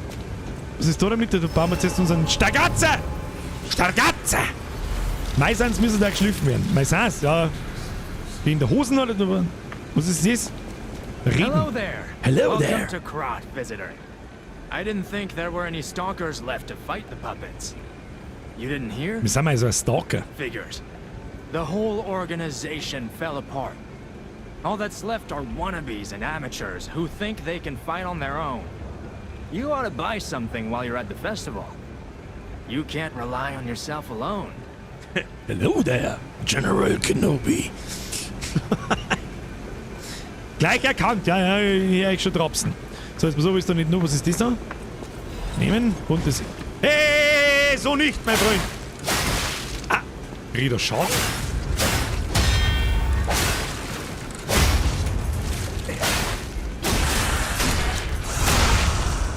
Umkaut! Zupfe Adam! Komisches Puppel. Gut, einmal aufleveln, da die Vorschlag. Stufenaufstieg. Wir nehmen wieder Stärke. Sagt der Ibe Süß, können wir zweimal Stärke? Nein, können wir nicht. Nehmen wir einfach Stufen aufsteigen. Jawohl. Da haben wir jetzt nicht lange umeinander. Das ist am Anfang. Im Nachhinein ärgert man sich sowieso immer 100.000, fuck, ich hab mich komplett verskillt. Und ob man da dann wieder reskillen kann, also seine Punkte nochmal neu verteilen, das bezweifle ich. Wir stellen die Paradepuppe vor. Hier scheint eine fantastische Puppe. Ja, leg mir aber Arsch, der Paradepuppen, die kannst du noch schirmen. So, irgendwo soll ein mächtiger Gegner stehen. Vor dem Hoteleingang. Oh, ist das etwa der erste Boss, bitte? Oh, jetzt wird's interessant. Oh, jetzt meine ich, hagelt's Deppfälle. Stalker ist gleich Jäger im Bloodborne. Echt? Es ist da in Bloodborne ganz wenig. Also ich hab null Ahnung von Bloodborne. Aber ich weiß natürlich, wie es ausschaut. Ich kenne ein paar Bosse und so weiter aus Videos. Also es ist schon sehr nah dran.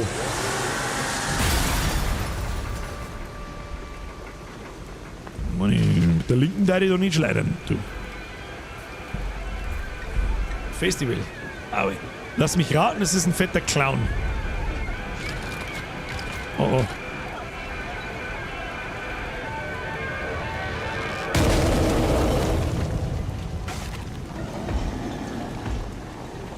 Was habe ich? Oh, bist du groß.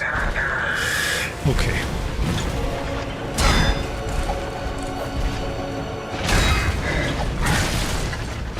Ja, ist gut. Okay, chill. Okay.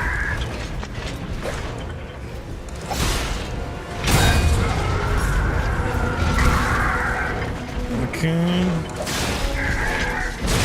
Kann man das blocken? Kann man an...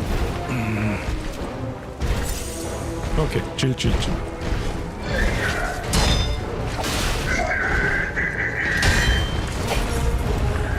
Ja, wie sollst du denn da ausweichen, sag?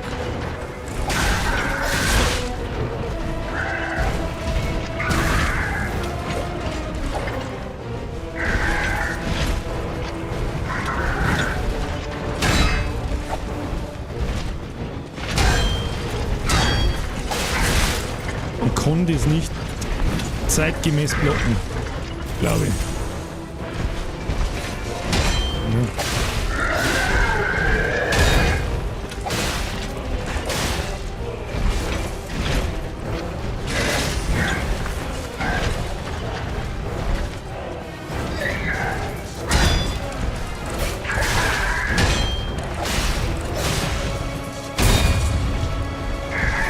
Alter, jetzt hat er mich gestaggert oder was?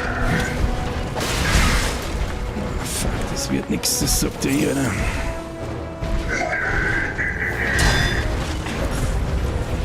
Ja, da kommst du auch nicht, wie sollst du denn da wegkommen?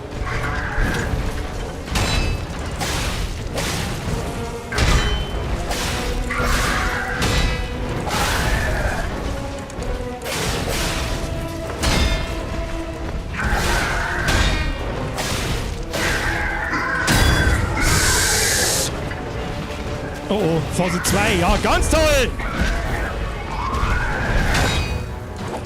Oida, okay. Oh, das ist mies.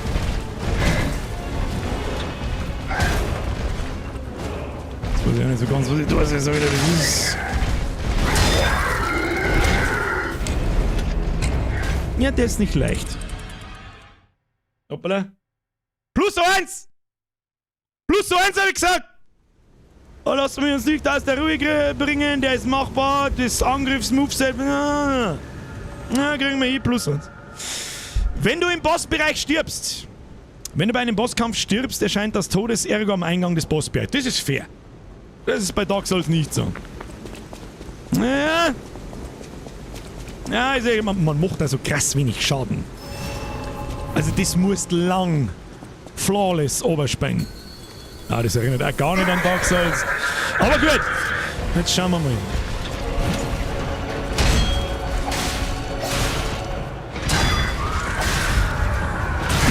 Ich weiß nicht, wie es da ausweichen soll.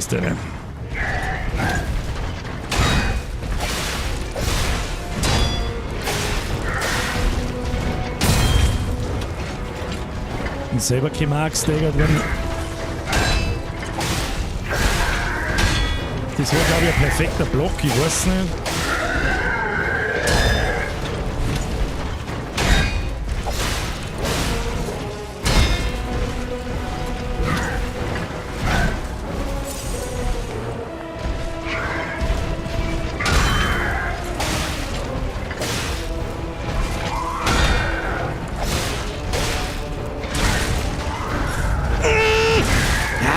Das ist mies, weil deine Rolle so kurz ist.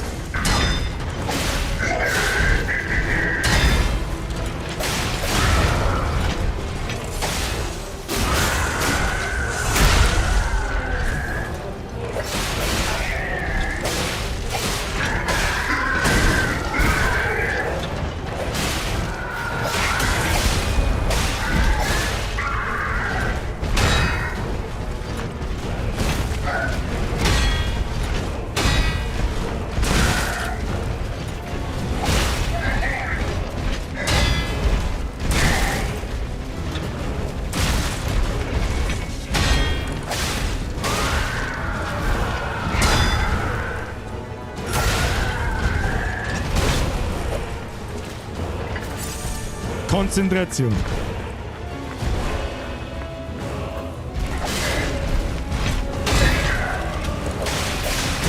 Oh, du Drecksau.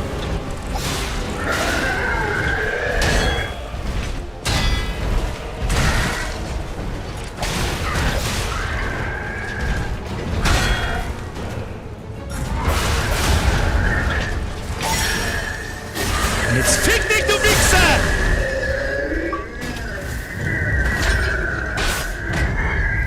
Okay, bye.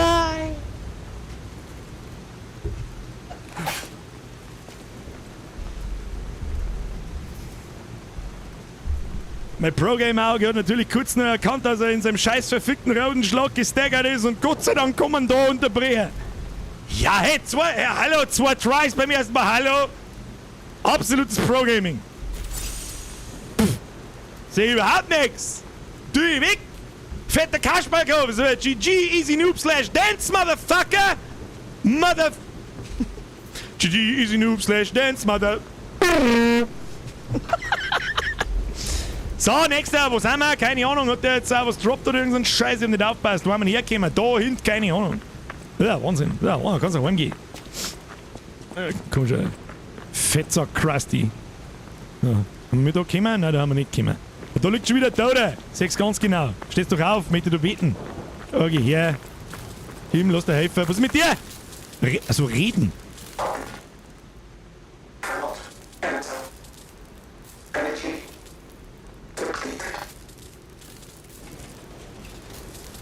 Was ist jetzt? Haust mir jetzt nicht.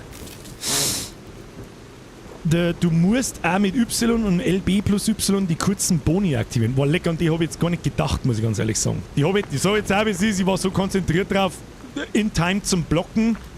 Das ist, glaube ich, auch das Einzige, wie du zu einem Boss richtig fertig machen kannst. Wirklich alle Schläge in Time blocken.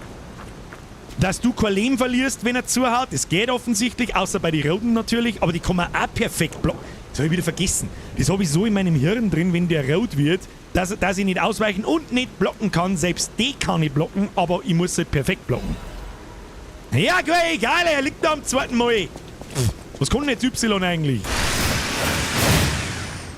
Ja, fuck. Scheiße! Schei, hab ich vergessen. Ja, haben wir es jetzt entlassen. Außerdem, ich bin Pro-Gamer, ich brauch keine fabelblauer Hurenscheiß da. Was möchtest du denn? Go away! One more thing I should mention. Eines sollte ich noch erwähnen. Hotel Die Hotelsicherheit schließt Puppen aus. Bin ich jetzt ein Puppen oder nicht? Ja, ich glaube, das ist wahrscheinlich die Quintessenz der Geschichte. Pinocchio ist ja auch ein Puppen, aber er mag kein Puppen sein. So, kann ich das zusammenhauen? Nein, kann ich nicht. Warum nicht?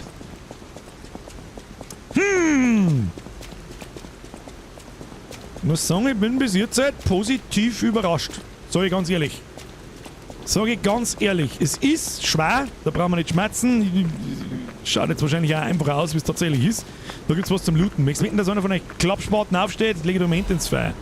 Drüben ist Ergo-Fragment. Dein Mama ist ein Ergo-Fragment! Gibt's eine Ergo-Zahnzusatzversicherung? Ja. Hättest du mal das eh nicht gemacht, du. Vollidiot! Oh, wir können wieder, warte mal, wir können wieder unser Dings schleifen. Wieso kann ich jetzt nicht mehr schleifen? Ach, brauche ich da ein Item dafür, dass ich das schleifen kann? Brauche ich da ein Item? Also ganz ehrlich, erster Eindruck für Leute, die Dark Souls mengen und Elden Ring mengen haben. Bis jetzt, das Gameplay ist cool. Macht Spaß. Sehe jetzt noch nicht recht viel Unfaires, außer der Bauchplatscher von dem fetten Roboter, wenn ich Drohding hätte, dass man perfekt blocken kann. Ich hört mir mal.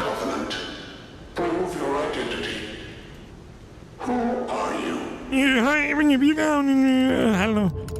Puppe oder Mensch? Also ich darf uns mehr als Mensch bezeichnen, weil wir haben ja nur einen Puppenarm. Also Puppen sind übrigens auch nicht erlaubt. Viertes Gesetz des großen Bundes. Eine Puppe kann nicht lügen. Hotel Crud.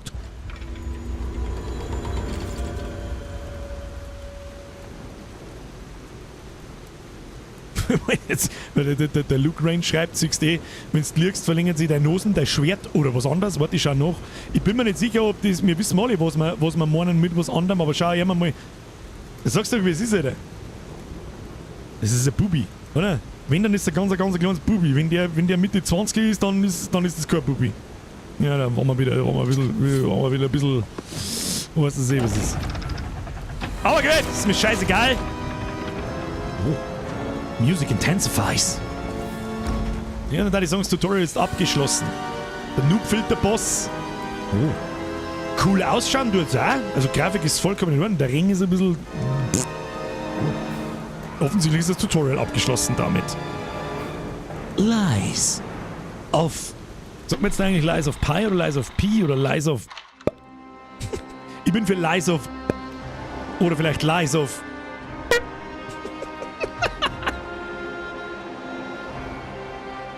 Jetzt bin ich mal gespannt, um was es geht so. Oder ob das ein so.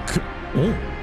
Ob das auch so kryptisch wieder keine Geschichte nicht hat, sondern du die selber zusammendüdeln musst oder so. Okay, das ist der Meister Geppetto, der tut da diese Ergo-Ding in die Puppen rein. Ja, da ist iRobot im 18. Jahrhundert. Naja. Der Artstyle ist cool.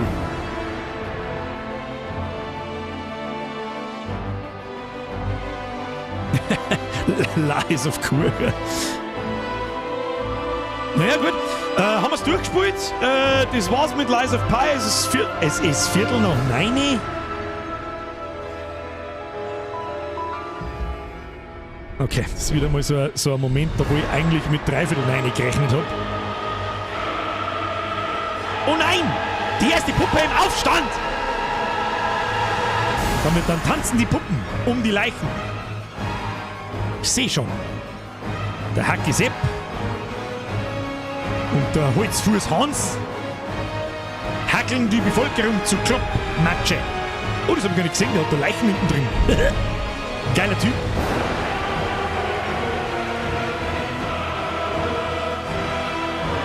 Na, ist schon brutal. Ja, mit der Polizistenkelle, mit der Ampelkelle mehr hätte ich auch nicht erschlagen werden. Aber es ist so unangenehm. Aber ich bin gespannt, was ist mit ihm? Er macht ja doch einen menschlichen Eindruck so. Director Joichi Wong. Boy, auch schon wieder durch. Ja, das ist Pro-Gaming, ne? 3 Stunden absoluter Speedrun.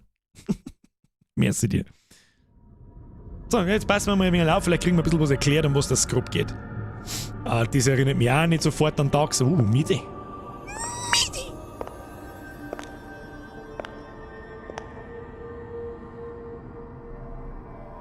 Haben wir mir Stimmen? I'm so happy to see you. Ja.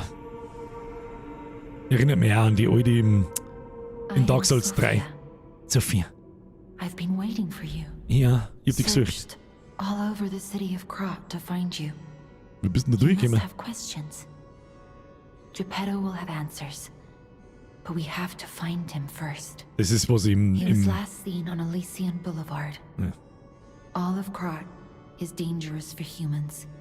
And that neighborhood is one of the scariest. Please find Geppetto on Mundbewegung Elysian verbesserungswürdig. Boulevard. I'll explain more once you find him. Also müssen wir einen Geppetto finden, oder was?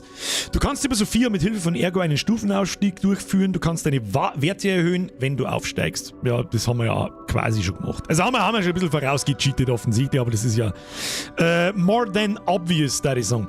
Ich weiß bloß immer noch nicht, jetzt pass mir auf, du mit dem Mauszeiger her, was ist das da? Wenn ich mit der Maus da umfahre, was ist das? Was ist denn das da? Feuer, Elektroblitz, Säure, was gibt's denn da so? Auslegung, Gewicht, Farbe, Slot, Störung, Schock, Brechen.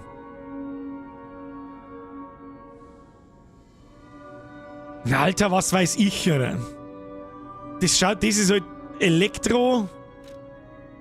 Was ist das da? Wo der Turm und Pferd, keine Ahnung, was kann das bedeuten und was kann das bedeuten? Das sind die Icons der Stats links. Das Ding, Blitz ist... Ach so. Ach, Moment mal! Sprengi, schön aufpasst. Da hätte mein Behindertenhirn wieder 8 Stunden lang da wieder nicht drauf aufpasst. Entschlossenheit ist das hier. Technik ist das hier und Fortschritt ist das hier. Das heißt, mit der Stärke ist eigentlich gar nicht so scheiß wichtig. Das ist mehr auf Aushalten. Jetzt haben wir ziemlich viel in Aushalten eigentlich investiert. Jetzt weiß ich mal an der Zeit, uns zu entscheiden, mit was wir skalieren. Entweder mit Technik, ich bin immer für physischen Schaden so. Störung, Schock und Brechen.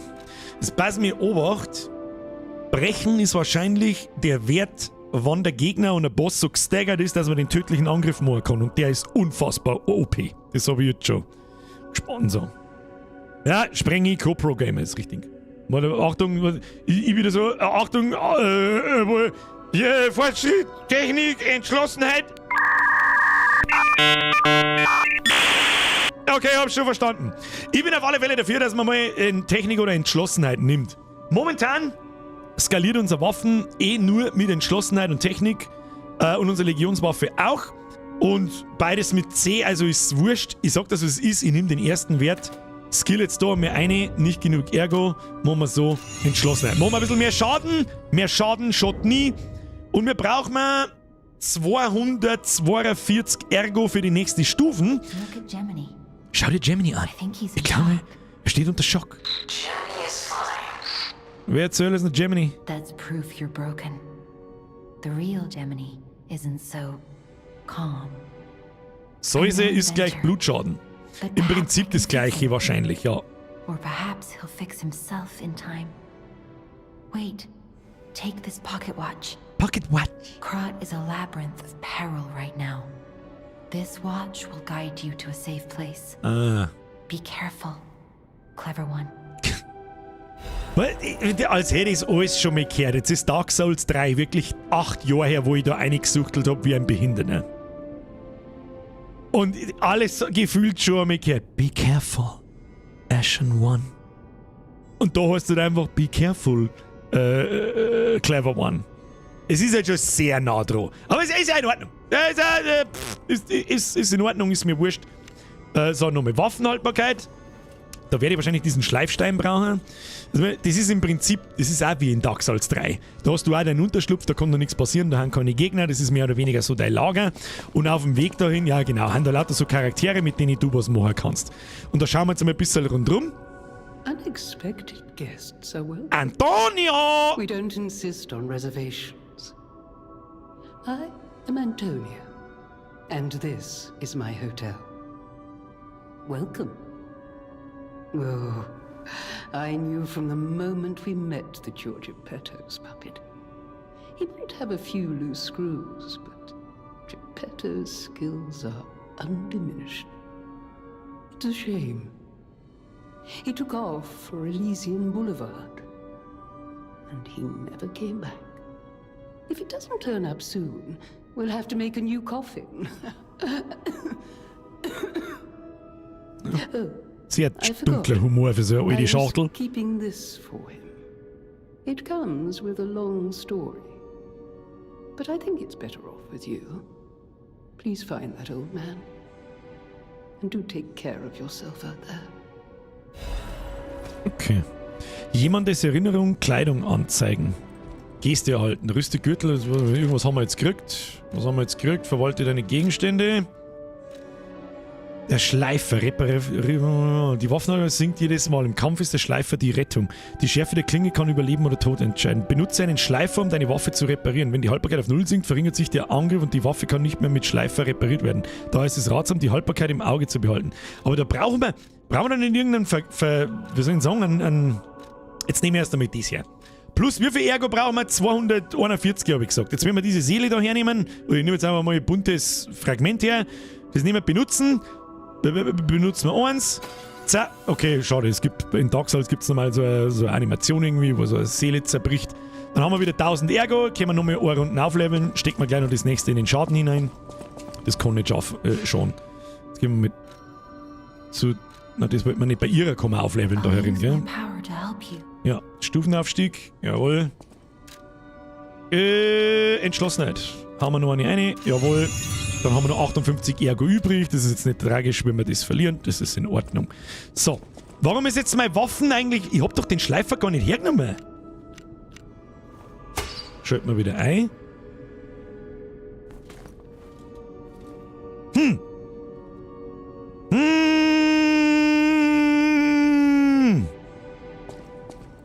Na ja, gut. Schauen wir mal, was er da treibt. Welcome to Hotel Krat. Hello My there. name is Polendina. Jetzt wissen die Scheißnamen noch nicht merken. Der Butler. Please let me know how I may be of service. At Ja. Hotel Krat, comfort and calm walk hand in hand. Welcome to Hotel Krat. How may I be of service? Das hast du schon mal gesagt. Kaufen, verkaufen, reden. Da haben wir kaufen. Kann man da kaufen. Was ist das da? Legionsmagazin. Was haben wir da? Sägezahnrad. Das kann man bloß werfen, glaube ich. Und das da? Fabelkatalysator. Ah, das ist so eine Art Spritzen, dass sie deine blaue Leisten schnell auflässt. Also jetzt haben wir das auch verstanden. Okay, brauchen wir nicht. Da kann man kaufen und verkaufen. Jetzt gehen wir mal da hin. Da steckt, glaube ich, auch noch jemand hinten. Ist das... Oh, ist das eine Übungspuppen? Oh ja, Übungspuppe. Übungspuppe! 113. Ja, okay. Was haben wir da hinten? Noch ein bisschen Miezes! Viel Glück für alle Besucher, Ruhe für alle Reisenden, Glück für alle Freunde. Kriegen wir da einen Buff oder so, wenn wir das machen? Das hat mit Sicherheit irgendeine Bedeutung. Keine Ahnung. Naja, gut. Ja, sein Schallplatten hängt. Ja, das ist ein Roboter. Was soll ich machen? Okay. Weißt du, test mal die Faust. Oh, test mal die Faust in der Puppen. Guter Punkt, Herr Maurer. Schön aufpasst. Die haben noch gar nicht beim Viech ausprobiert. Gell? Das sind ein bisschen Sachen. Da brauche ich aber ein bisschen, bis ich da droh denke. 281 Damage. Okay. Und ein normaler Hieb. Macht fast das Doppelte. Und der starke Hieb. Okay, die Faust ist stark. Oh, und die bricht.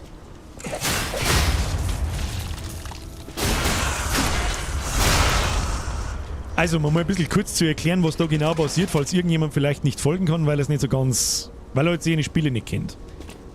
Man kann auf diese Gegner einprügeln und die haben eine versteckte, ich nenne es jetzt einfach einmal Haltungsleiste. Und wenn die Leisten voll bzw. leer ist, also wenn ich genügend Sachen von ihm genau perfekt blockt habe, wenn ich ihm fake nur Schläge ausgeteilt habe, fake nur das da gemacht, dann wird die Lebensleisten weiß und das rote Ding da erscheint. Wie lange habe ich da Zeit? Gute 3 Sekunden ungefähr.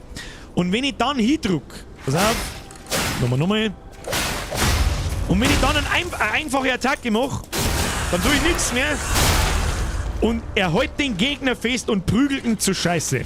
Und das macht 1500 Schaden. Und das ist, so habe ich den ersten Boss jetzt gerade am Schluss gerade noch gekriegt. Das hätte mir jetzt erschlagen. War eigentlich ganz witzig. Er hat mir mit seinem letzten Move hätte er mich erschlagen. So, was haben wir denn da? Das schaut mir nach einer Werkbau...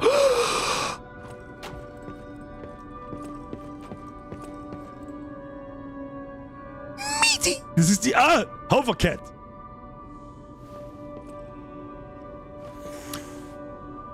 Böse Mies.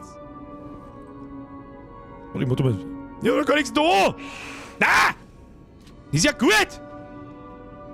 Okay. Okay, halt wieder. Mistviech, geschissen. Ja, das war mein erster Gedanke. Gatze.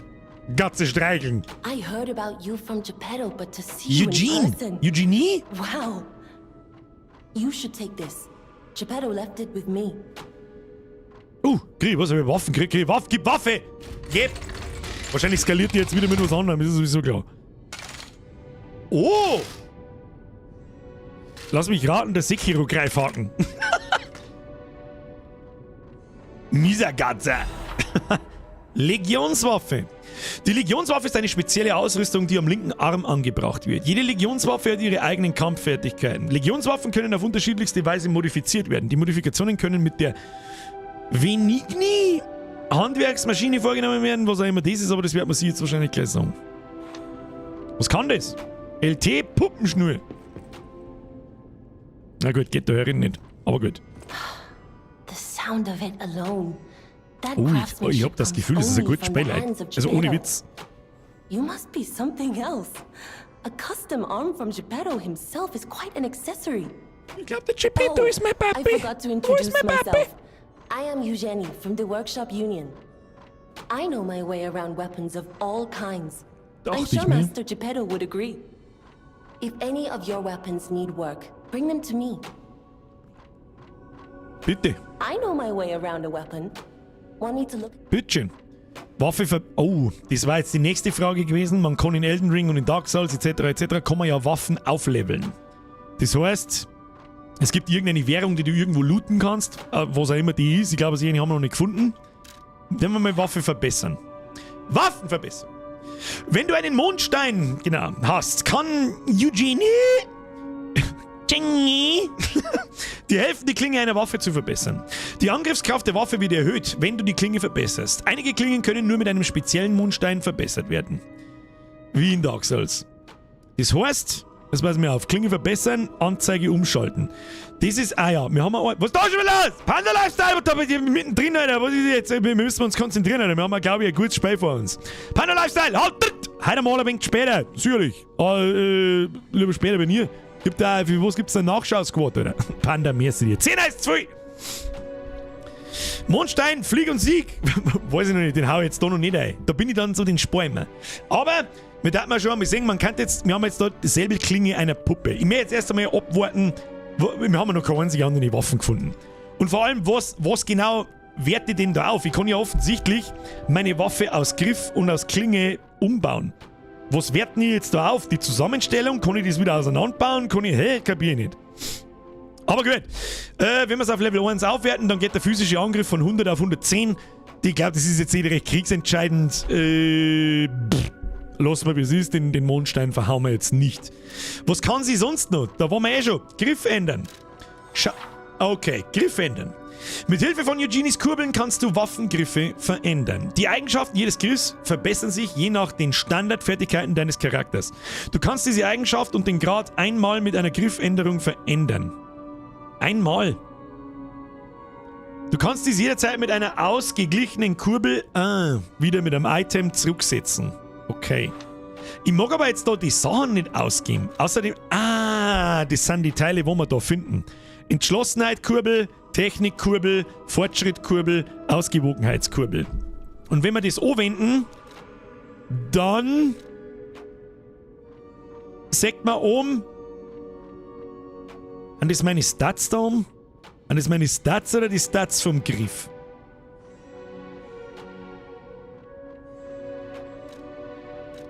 Ja, und rechts sagt man eh schon, was sie verbessert. Dann skaliert mein Entschlossenheitswert nicht mehr mit dem Buchstaben mit der Qualität C, sondern mit der Qualität B. Sagt man rechts, das darf sich verbessern.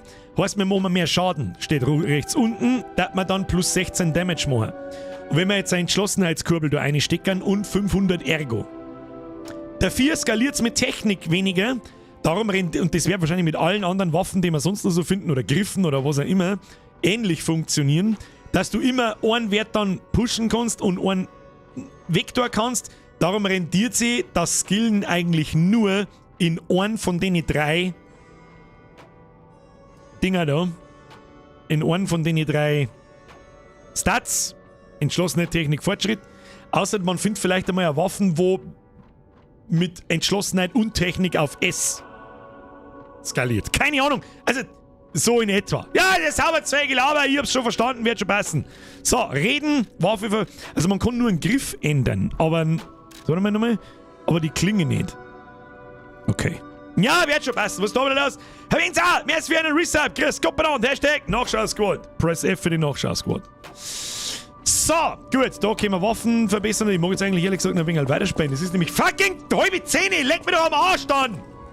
Jetzt wird dieselbe Scheiße. Ja, schon wieder ist ein gutes Spiel. 5 Minuten später hoppala, Tag vorbei. Was? Ich liebe unser Hobby, Leute. Ich liebe es. Schauen wir mal noch auf jetzt. Wo? So, könnte man da dann wieder. Haben wir da herkommen? Oder geht's da dann weiter? Man, es ist ja ein Dark Souls und in Elden Ring war es auch so, dass du deine Gegenstände können von Polendir beim Hotel. Aber wir brauchen keine Gegenstände, halt mal. Halt mal! Da hinten ist ein Paletten, ein Stück Euro-Paletten gelegen. Was ist das da? Oh, ist das der Ausgang? Benutze das Telefon, um den Rätselkönig zu antworten und einen Dreifaltigkeitsschlüssel zu erhalten.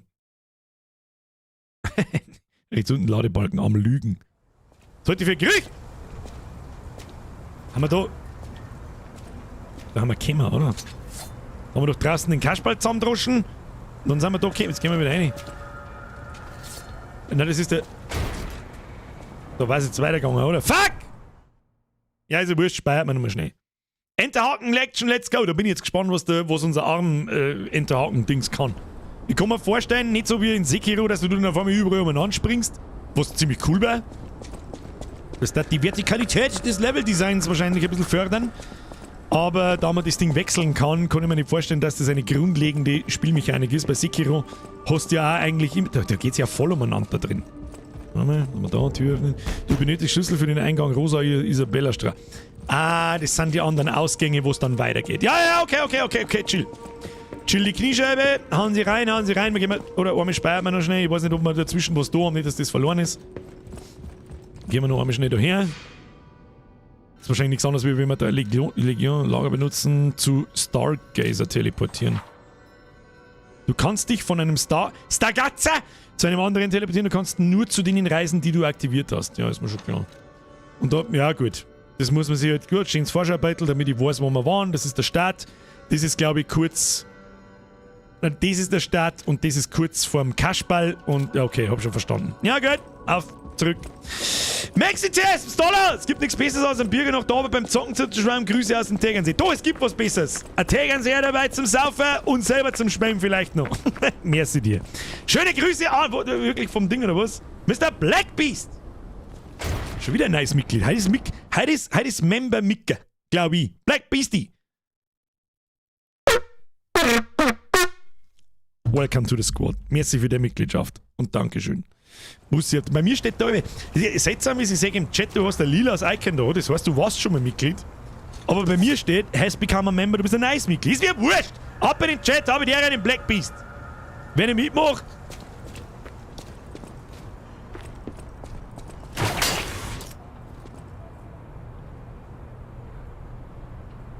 Okay, jetzt müssen wir warten, bis der Gegner kommt. Schauen wir mal, was die Schnur kann. Gegner wo? Ach du Scheiße.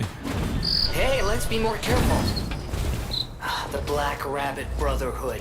I hate these guys. But don't be alarmed. My name is Gemini. We'll talk later, when we're safe. Wer ist der Gemini? Die U-Bahn da oben? Oder ist es eigentlich eine U-Bahn? Das ist eine U-Bahn, aber ich habe eine Grille zirpen gehört. Das ist die Grille aus dem Film, oder? Heißt die da in Englisch? Ja, Gemini? Weiß ich nicht. Schau nicht ins Licht. Ich bin mir nicht so hundertprozentig sicher. Es macht schon sehr deutlich den Eindruck, als müssen die da jetzt ins Rampenlicht steigen. Die tun mir lieber blocken. Sicherheitsblock voraus. Das ist keine Schwebebahn, das ist eine U-Bahn! Bin mir nicht sicher. Ja, ich weiß jetzt auch nicht, gell? Aber davon ist ein... Ich werde es einfach weiterhin Bonfire nennen. Ganz einfach. Bonfire It is what it is. Und das schaut mir an, als kann man da rein. Kann man da rein? Nein. Ja gut. Bauen wir zusammen. Da ist sie. Das ist im Wuppertal, was? Stagazza! Hashtag Stagazza! Activated! Und da saubere Euro-Paletten. Ist aber nicht sehr nach Eurodin. Was haben wir da? Dells Bookstore. Da hinten steht der Base, ich hab's genau gesehen. Das werden wir sofort ausprobieren, was unsere Schnur kann. Da ist nichts. Da gehen wir. So, Mister, was kannst du? Geh mal her da.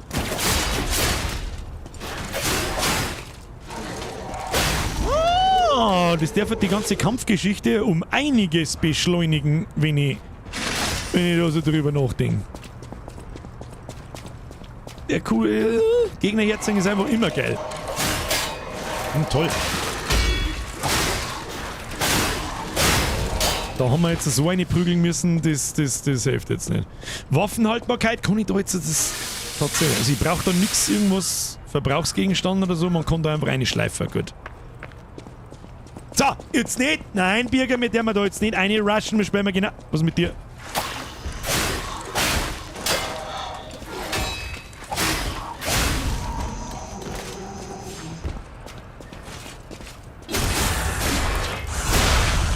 Da werden wir uns fein und brav anschleichen. Haben wir eigentlich eine Wurfzelle, was auch immer das ist. Ja, mit diesen Gadgets, da werden wir uns beim nächsten Mal einfuchsen. Wir müssen uns jetzt einmal, glaube ich, Leben pressen, weil sonst haben wir ein Problem. So.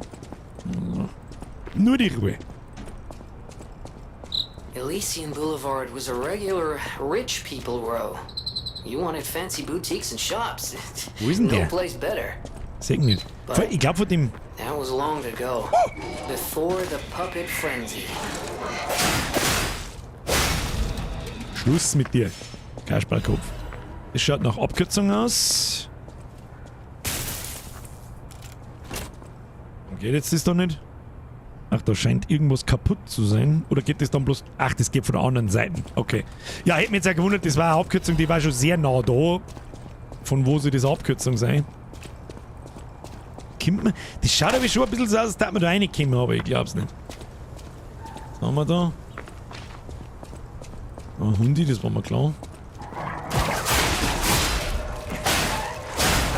Das ist eine geile Fähigkeit, sage ich dir, was ist. Oh, jetzt kommen.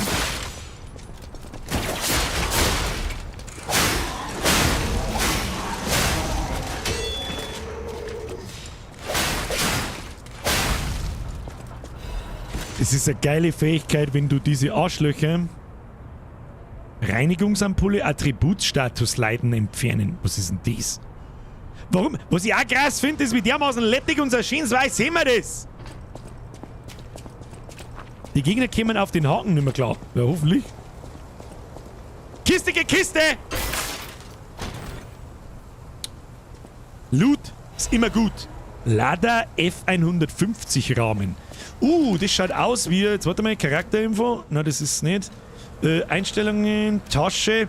Wo ist das Menü-Ding, wo wir uns equippen können? Ausrüstung. Und zwar, glaube ich, ist das da, jetzt haben wir einen leichten Rahmen. Ja genau, jetzt haben wir einen neuen gefunden. Und der ist um 2,4 besser und physische Schadensreduzierung um 4,4. Den ziehen wir an. Ja, den ziehen wir mir an, sonst haben wir noch nichts gefunden. Schaut gut aus, was ist denn eigentlich das da? Amulette haben wir auch noch gar keine gefunden. Und interessanterweise, man kann da eine zweite Waffen equippen. Ich bin gespannt, ob man vielleicht mal mit 2 Waffen rumhauen kann. Und ja. Laderahmen! Blöd! Der gute Patschi. Ist das Laderding? Ist das nicht das Riesenradar von den Russen, das so groß ist wie ein scheiß Wolkenkratzer? Da ist man zurück. Da stimmt was nicht. Nein, oh ja, da war der lustige Leuchtenmann wieder da, der uns ein Lord zeigt. Okay, sonst geht's da nirgends weiter. Das kann ich da fast nicht glauben. Doch, geht schon. Bin ich gespannt, wie die Animation ist. Beim Treppensteigen. Flawless, nahtlos, cremig. Er klang da wirklich an die Dinge hin. Ja, so laut das so sagen, da kann man schon mal schauen. Weil bis jetzt, zeige ich fein und nicht. Du Klappspaten, du! Die Scheißsituation habe ich doch in Dark Souls auch schon mal gehabt. Da kommt so ein kleiner... Was machst du? Was? aber eng. Oh, ist jetzt der da oben gefallen, oder was? Leck mir am Arsch, dann bleibst du unten, Trottel. Oh, ich hab harte Annual Vibes. Wenn uns die Kasperl da oben schießen und so. Ja, und jetzt ich. Geminis Notfallschutz. Was ist das? Ich glaub, dass mir wurscht ist. Da immer um mich. Machen wir was. Sägezahnrad. Was ist das da? Taste drücken. I'm a simple man, I see a button, I press. Ah, da kann man die Leute da oben lassen. See the future. Wollen wir da nicht gerade... ist das Ende des Wegs? Oder ist this... Do you know the way? Is this the way? Oder war das auch bloß wieder Abkürzung? Oh, da könnte der B sein. Den haben wir noch nicht... Das ist ein neuer, oder? Was ist mit dir?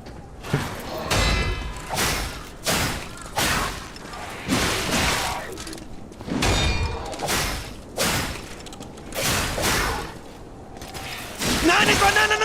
Oh.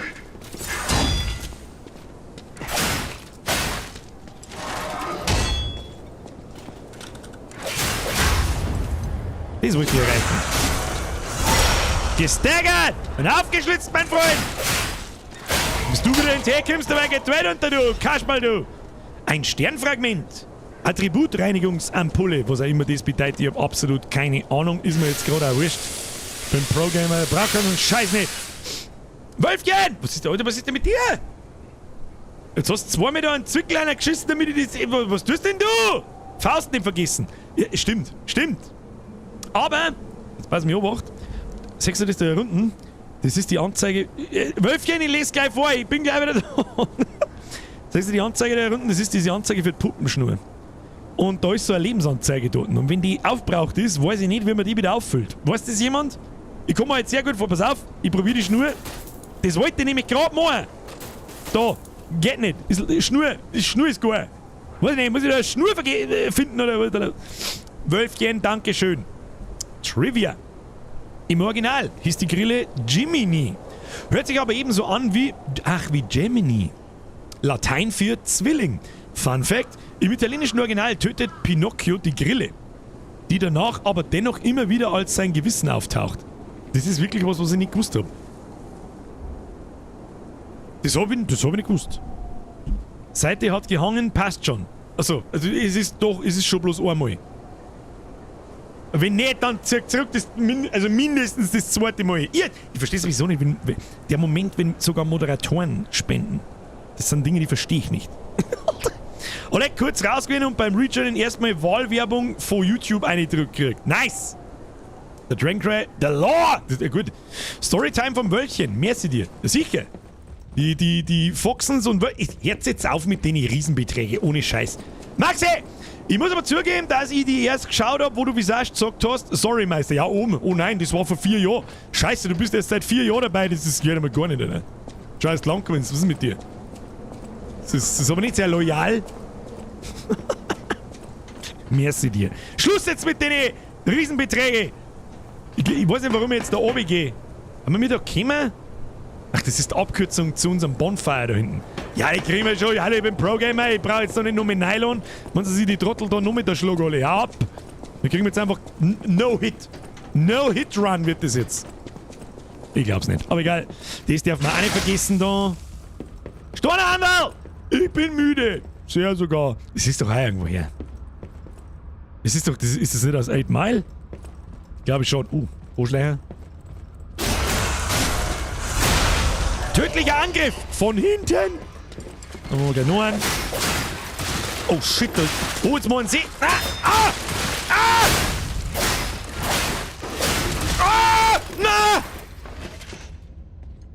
Jetzt so wenig. Okay. Meine sehr verehrten Damen und Herren. Die Situation wurde unterschätzt! Topfkante einblenden. +1.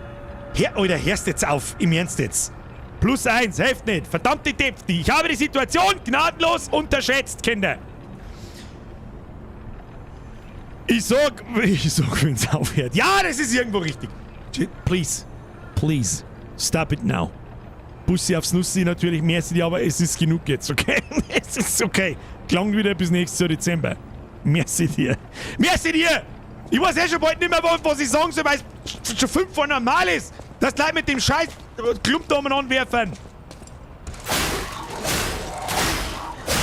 So. Konzentriertes Vorgehen. Meine Damen und Herren, was passiert denn, wenn ich jetzt da einfach die Leute auf Fisch sprint? Das darf mich jetzt interessieren. Los geht's. Die reagieren nicht mal. What? Okay. Ja, wir haben uns baiten lassen. Es war ein schöner Honeypot.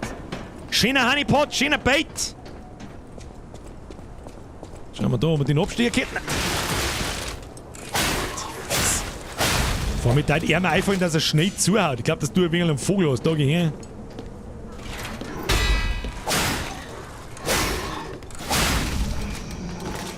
Kasperl Sepp. So wäre totaler Witz. So wäre total keiner.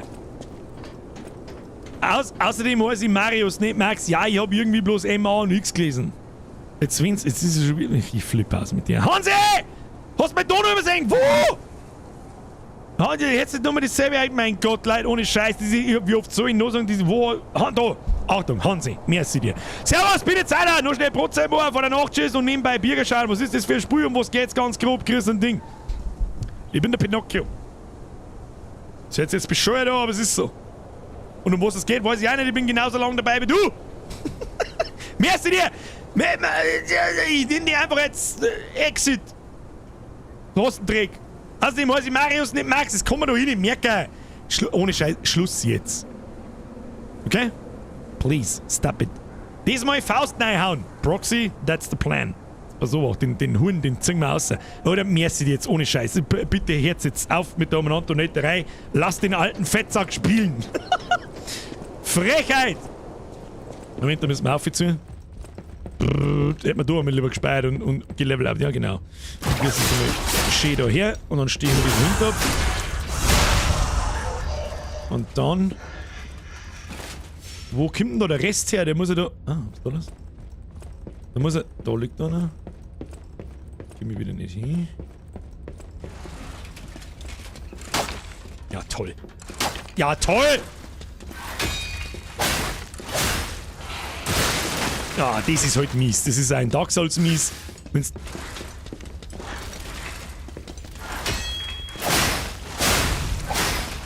irgendwo in der Ecken drin hockst. Mies! Dann muss ich mir jetzt das erste Mal angewöhnen, dass ich nicht drauf reagiere. Dankeschön! Mach bitte so weiter! Achtung, meine Kalkulationsabteilung so.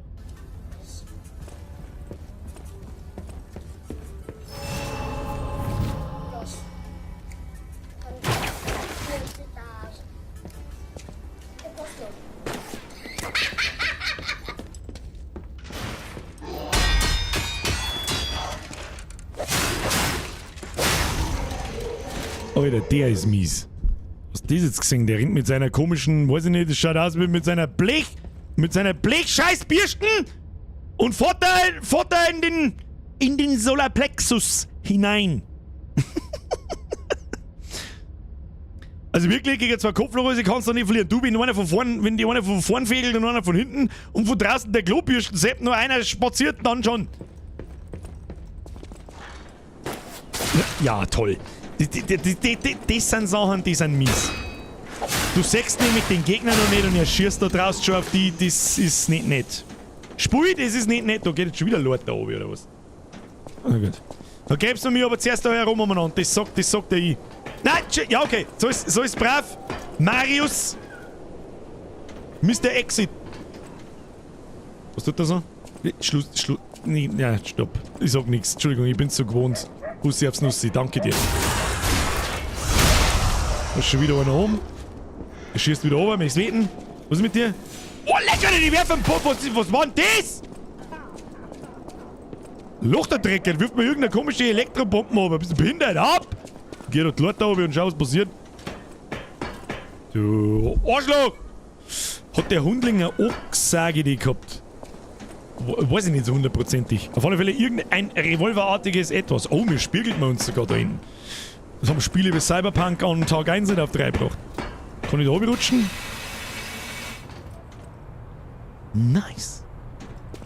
Nice.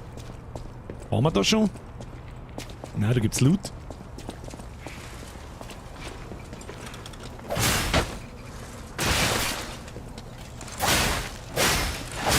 Die Blutshängerbleiberei beim Zuhauen, Alter.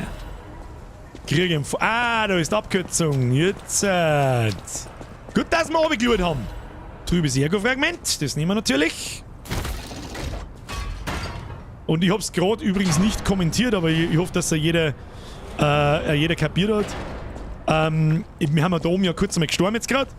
Und dann ist da so ein blauer Pfleger am Boden und das waren die Ergo-Kristalle von rechts oben. In der Dark Souls-Welt Seelen. Ich weiß schon nicht mehr, wie es in Elden Ring heißen. Ist eh wurscht. Sie machen alle das Gleiche. Da kannst du das einmal wieder aufsammeln. Wenn uns der Gegner vorher umbringt, dann sind sie weg. Dann müssen wir nochmal durchfarmen und was das selber ist. Geht das noch um ein wenig schneller? Tatsächlich noch um geht's auch schneller. So, jetzt kommen wir jetzt da oben vorbei. Jetzt müssen wir erstmal schleifen. Das werden wir mal schleifen. Jawohl. Und dann werden wir da unser Ding aufladen. Das können wir auch mal. Wunderbar. Wir haben bloß noch ein Lebenspaket. Da wo der Luke schreibt, einfach auch nur allein da. Das erinnert mich so sehr stark, ja. Runen waren es in Elden Ring. Alle absolut korrekt. Ja, ganz tolle Wurst. Verpiss dich. Alter.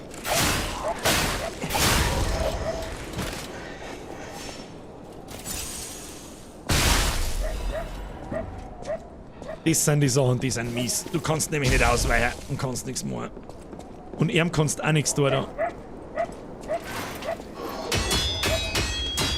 Du kannst ihn nur blocken. Das ist mies, jetzt haben wir fast hier. Ja gut, wird nicht anders helfen. Schauen wir mal, ob wir ohne Hit da drüber kommen. Oh, fuck off. Oh, ja.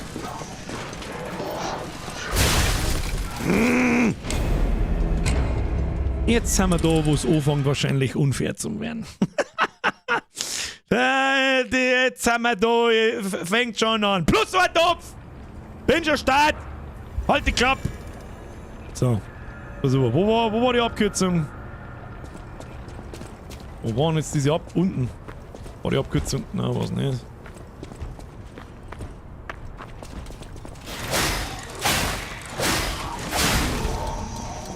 Wo war die? War die da hinten? Wahrscheinlich schon, gell?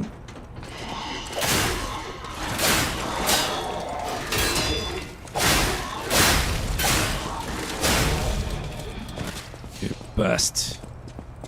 Passt. Ich mein, du wirst von oben gezwungen, dass... Da wird fuchsteifels narrisch, wenn ich da irgendwo an der Kanten hinhau oder sowas. Es ist behindert. Das war jetzt etwas Negatives, was ich mir außerpicken darf. Der Weg ist auch schon ganz schön weit, muss ich sagen. Muss ich ganz ehrlich sagen. Ich muss mich bewegen, weil der Typ von oben die ganze Zeit Sachen wirft. Dann weiß ich noch nicht so hundertprozentig, wie mit dem Klobürstentrottel, dem da. Wie soll ich dem ausweichen? Kann ich mich da durchrollen? Bin ich unverwundbar, wenn ich rolle, oder?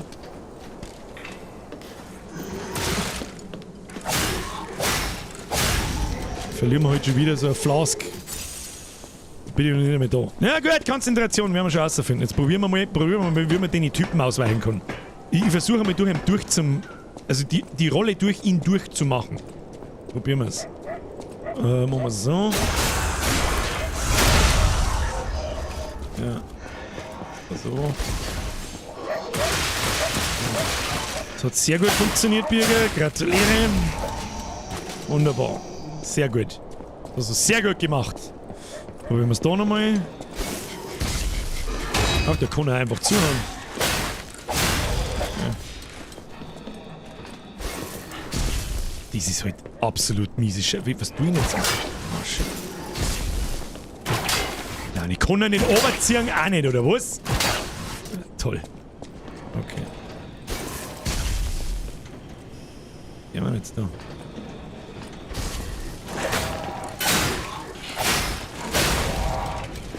Ich seh nix!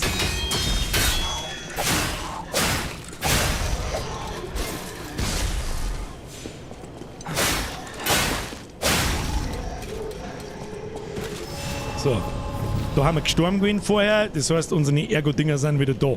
Aber wir sind heute schon wieder komplett gefickt eigentlich. Dann wird der nächste Checkpoint wieder den spät kommen. Ne, oh, da oben knockt da jemand. Oh. So, jetzt gehen wir durch hier. Also, das war jetzt auch wieder ein bisschen scheiße zu mir erkennen und zu mir erfühlen, muss ich ganz ehrlich sagen. Ob man in der Rolle unverwundbar ist, aber es hat sich jetzt schon kurz so angefühlt. Also man kann...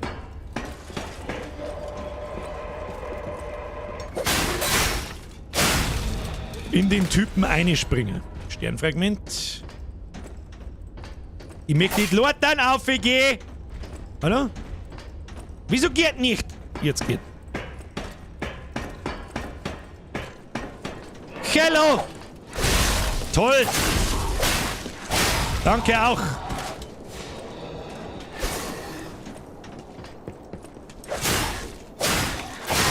Wie? Oh, da unten liegt noch was. Da war noch Loot gewesen! Ich hab den Loot übersehen. Kinder, ich hab den Loot... Oh, jetzt warten wir schon wieder fast ein bisschen zu begeistert gewesen und warten wir ja, jetzt schon mal. Fallangriff. RB oder RT beim Hinfahren? Wo kann man das machen? Ah, ich verstehe. Okay, kann man den O-visieren? Wow! Da.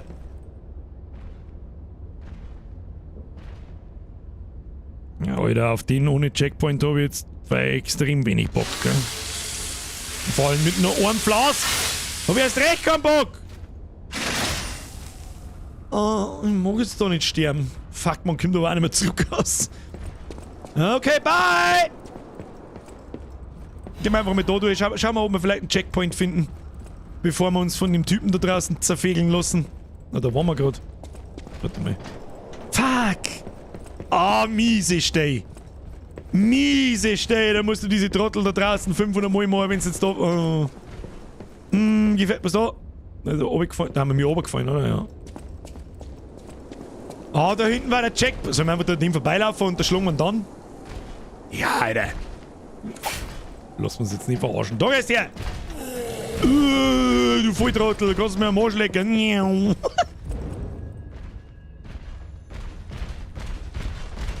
Okay, mistakes were made. Oh, mistakes were made!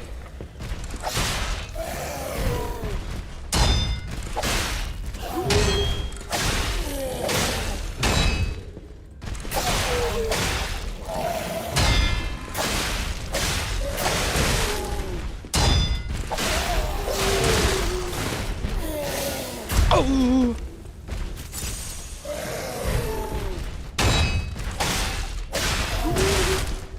Hau zu!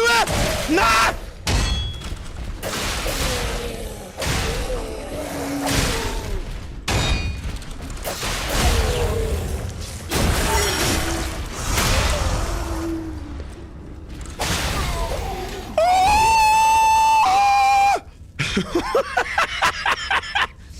Ja, ich sag da nur Pro-Gaming.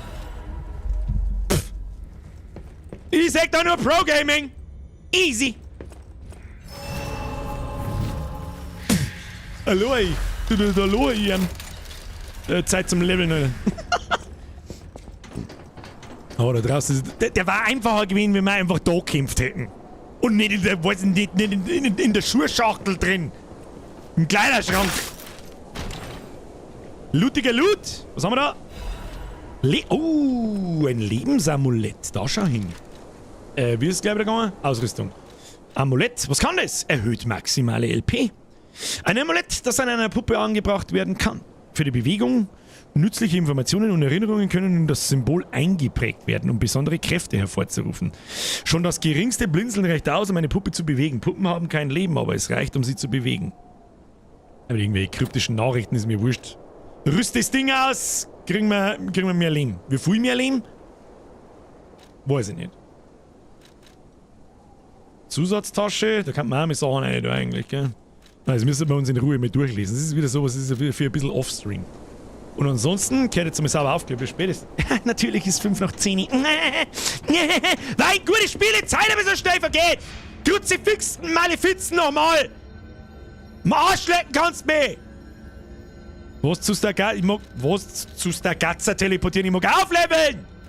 Legionswaffe wechseln, Lager... Wieso kann ich jetzt nicht mehr leveln da? Reden wir mal mit dem Gemini. I'm Jiminy, your friendly puppet guide. Or friendly guide puppet? I don't know, one of those. I'm also a friend of Sophia's. Last time I woke up, Sophia was there because she woke me up.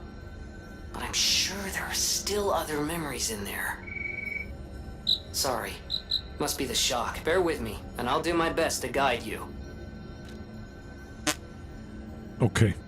Das heißt, ich muss mich da jetzt mit zurück... Das ist doof. Das ist irgendwie blöd. Warum kann ich jetzt nicht einfach da leveln, sondern muss mich halt ins Hotel Krat, oder? Das ist der Hotel Krat. Möchtest du dich an diesen Ort teleportieren? Ja. Muss ich mich so jetzt mal heim teleportieren? Da kann ich dann leveln und dann geht's. Ja, gut, vielleicht hat es was mit dem Reload zum Tor. Das ist okay, verstehe. Was übrigens auch cool gemacht ist, der Ladebalken ist er. Nein, jetzt hat man es nicht gesehen. Ist seine wachsende Nase.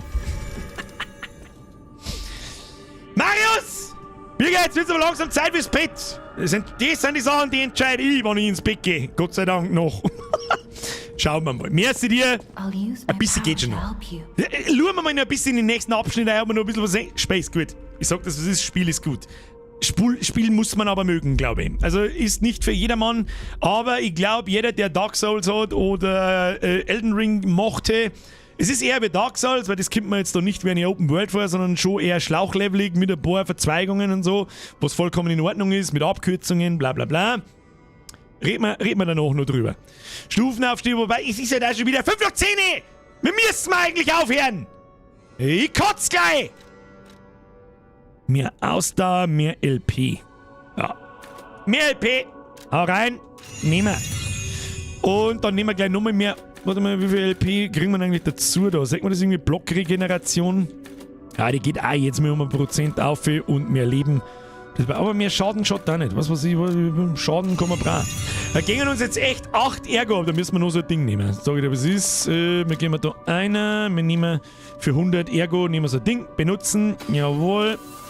Dann gehen wir zu ihrer hin. Bla, Stufenaufstieg. Bisschen schneller da, Kim. Vitalität. Entschlossenheit. Mehr Damage, mehr Grit. Hau rein. Da wird er noch geschrieben. Ich glaube, ich bin. Der Bürger ist im Zockflow und der andere möchte ihn ins Bett schicken. Nix aufhören! Ein bisschen gehen wir schon noch weiter. Mich interessiert es ja auch. So, ich darf nicht weiterspielen, wenn ich nicht den Eindruck hätte, dass das ein gutes Spiel sein kann. Aber nach 2 Stunden ist das halt auch schwierig zu... Warte mal, wo müssen wir überhaupt hin? Im Haus auf dem Elysium Boulevard. Ja, da müssen wir, glaube ich. Sonst, glaube ich, haben wir auch nichts zum Tor, außer eben in diesem Abschnitt einen Meister Geppetto zum Finden. Fixieren ermöglicht es dir, deine Angriffsausrichtung auf ein Ziel zu konzentrieren. Marius! Ich bin aber jetzt fertig, muss morgen wieder raus, mach's gut und schlaft schön. Ebenfalls und noch mit Merci. Und jetzt schleicht dich! Hab ich dir. So, jetzt haben wir da im... Oh, da ist wieder jemand. Was kann der? Was tut der? Was ist das? Why, hello! I didn't know what you're thinking, but I'm not a burglar. I'm just crashing in... Schließen. Why, hello! Ja, bla bla, lass mich raten, ich kann bei dir Sachen kaufen und verkaufen. Was kann man da kaufen? Was haben wir da? Attributs, Widerstandspulle, Ampulle, Legionsmagazin, Wurfzelle, Elektrobild, Kopf eines Elektrospulenstocks. Was ist das? Das sind neue Waffen. Ja, aber die skaliert mit Fortschritt und Technik. Und zwar am besten mit Fortschritt. Das wird die erste Elementarwaffen so ein bisschen sein. Eiserner Schuss und so ein Elektroblitz. Schleifmittel. Erfüllt vorübergehend Waffe mit Elektroblitz. Da steht, was kostet das? 440. Das merken wir uns einmal ganz geschmeidig, weil das kann schon ganz geil sein. Das heißt, wir können unsere Waffen dann anders schleifen. Und was ist das da? Okay, da kommt jetzt nicht weiter. Naja, gut. Schauen wir mal, was da noch so für Gegner jetzt auf uns zukommen. Schlitzen wir es auf von Arsch bis hin. Die nächste gemeine Situation, die kann nicht weit weg sein. Was mir ran da rechts dahinter steht einer. Ja, was soll ich denn?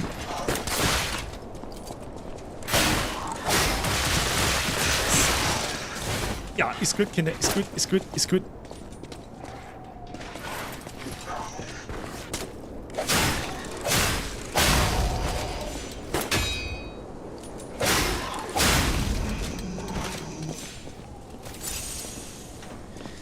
Ich hasse sie nicht.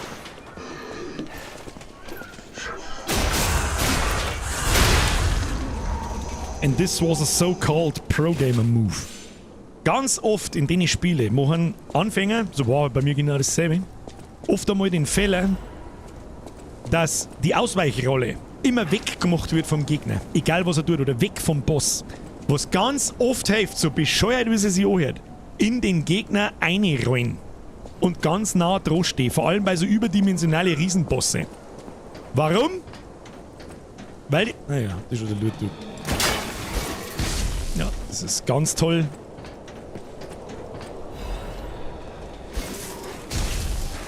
Nee, muss ich. Ein kompletter Spast bin ich dann auch nicht, du Arschloch da oben. Jetzt komm ich auf und hau dir den knockerten Puppenarsch. Da, da und da. Neu fliegen du auch noch schnell. Da. Jetzt wir müssen wieder ein Resub, oder? Sapra, gerade erst heimgekommen, jetzt ist zurückspulen noch gesagt, sakrische Grüß an Nachschau-Squad, Bierger Programmer. Brezensalz. Ich glaube, wenn das in die Spiele gefallen, dann hat der Nachschau-Squad einen großen Spaß, weil bis jetzt bin ich guter Dinge. Das kannst du mir schnell vergessen, du Affenarsch. Tschüss dann. Was auch immer, der kommt da auf? Nein, kann man nicht. Mann, der grabt da auf. Das glaubst du auch bloß du. Wait. I can sense something strange. Der wunderschöne Schmetterling! Is that a butterfly? Ja, kann ich den jetzt hauen oder muss ich ihn Why eisen? is the ergo reacting like that? If you want to check it out, I can take point. Ja, sicher! Und für was bin ich gekommen? Oder der Leichtsrot ist nicht gut. Ich nehm den. Was mit dem? Ah! Ich bin ein wunderschöner Schmetterling.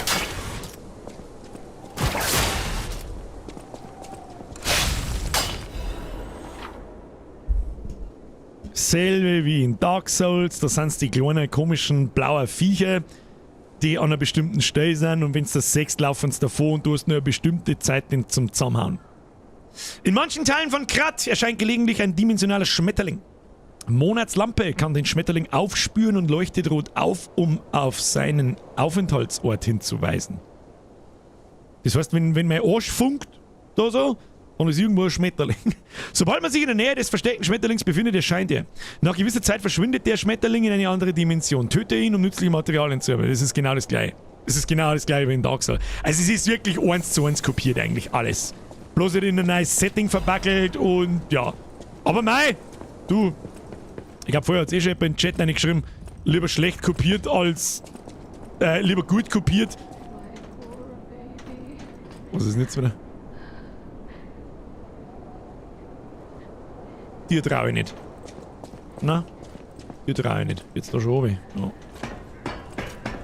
Sitzt da oben im Fenster. Du, da sitzt. Komm ich da hin? Ja. Da sitzt da. Oh nein, er schon wieder. Ich geh da bei dir auf. Du kommst schon in neu da. Servus. Was ist das da? Weinende Frau. This must be your first time in the petrification disease quarantine zone. For most Lea, people, exakt. this is their last Panda stop. Lifestyle, by the way. Merci für den Zwickel, die habe ich übersehen. You are a good Samaritan for coming all the way here. I'm one. May I ask Auch wie you a Nebenquests, favor? hä? Die hält da ihre Hand aus. My family took my baby from me and sent me here. They said it was for my own good, but it was heartless just the same. A baby must be with its mother. Nebenquest. Please go to Simato Crotchley schreibt jetzt Hall Trap. and Meinst du, dass es ein bring me Trap my ist? baby. Glaubst du, dass das ein Trap ist? Weiß nicht. Ja, gehen wir ins Raum. Auf alle gehen wir! Thank you so much, Oh, kind one. I can finally die Elena schon wieder. Elena's face Zeit für again. Cringe Touchy. Please hurry. I'm scared. Spreading across my eyes. Bing, bing, bing, bing, bing. Before I lose my sight. Please. Wieso She verliert said sie? the baby was at City Hall. Should we check it out? I hope everybody's safe. Ja, sicher geht's alle gut. Keine Ahnung, ich komm schon und schiebe meinem Savi in den Arsch. Wer immer da drin? Wahrscheinlich wieder irgendein Zwischenboss. Was ist jetzt mit dem Typen da vorne? Was ist jetzt mit dir? Haben wir schon wieder auf Vertrag Prügel aus? Oh, oh, oh.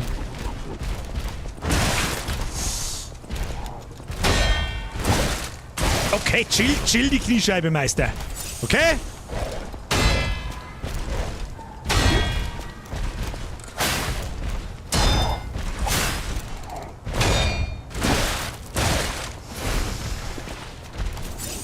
Der gar keinen Schaden, Mann.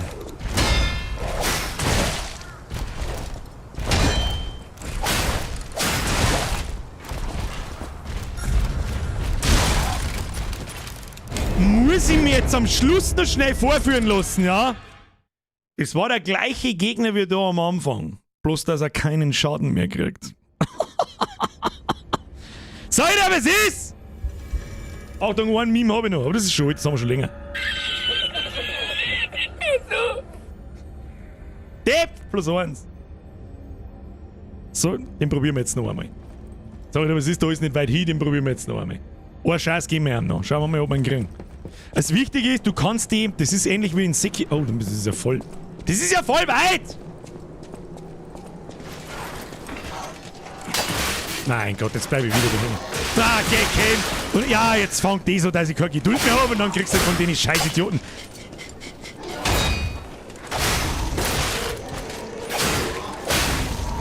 Und dann passiert genau das. Jetzt haben wir wieder da oben. Da irgendwie rund.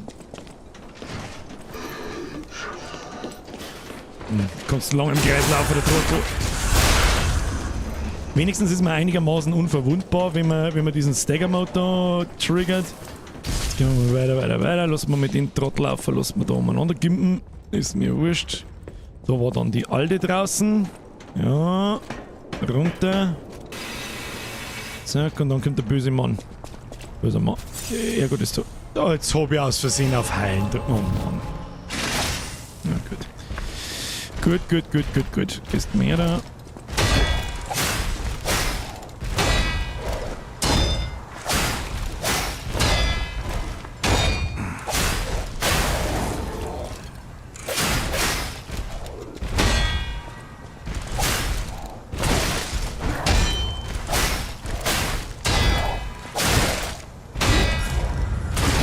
Der haut schnell zu.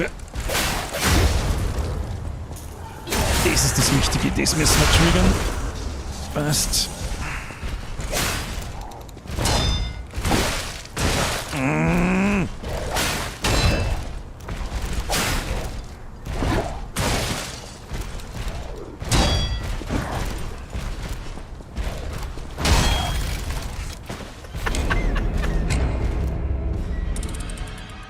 Du Wichser!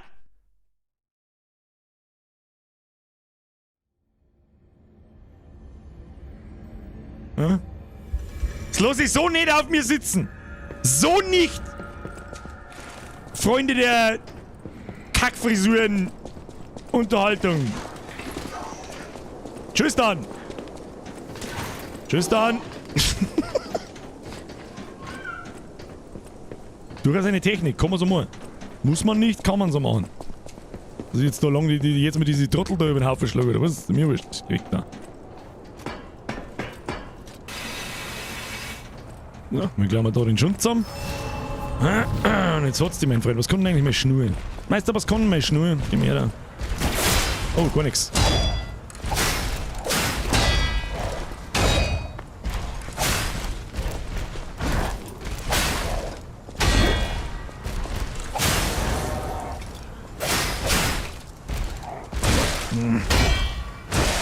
Haut er beim großen Schlag, haut er immer zweimal zu.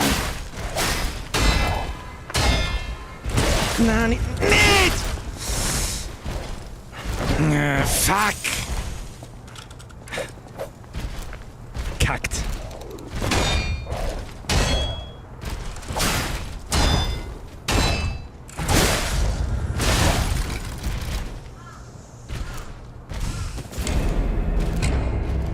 Jetzt wären wir noch schnell gierig.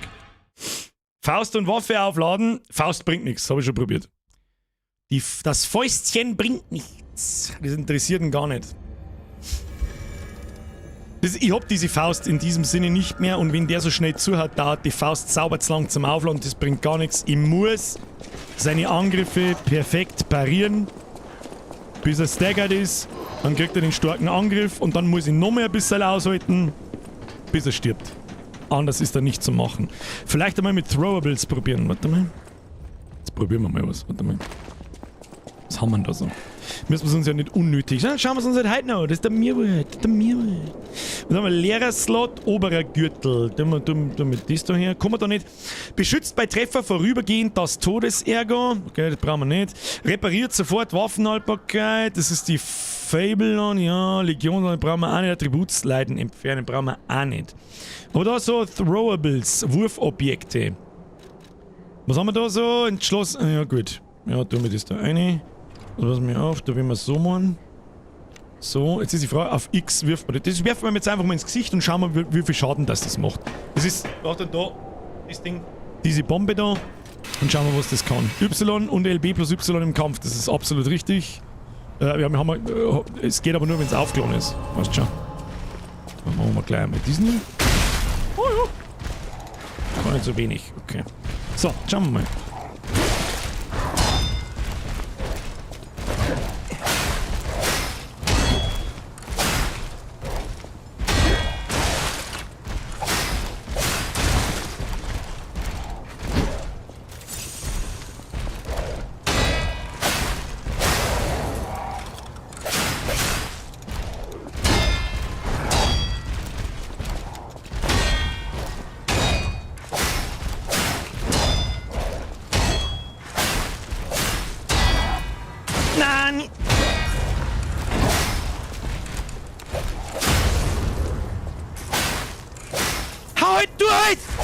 Warum ist... Okay, das ist was, das fuckt mir an da so. Warum hat er jetzt den Ding nicht gemacht? Warum hat er jetzt den Todesding nicht gemacht?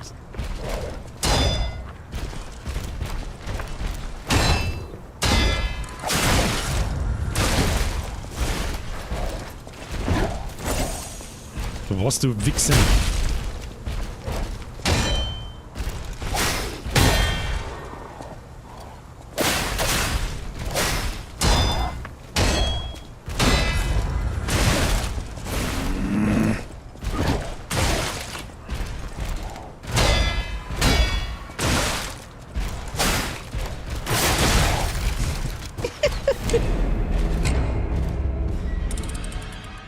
Warum er das Todesding jetzt nicht gemacht hat?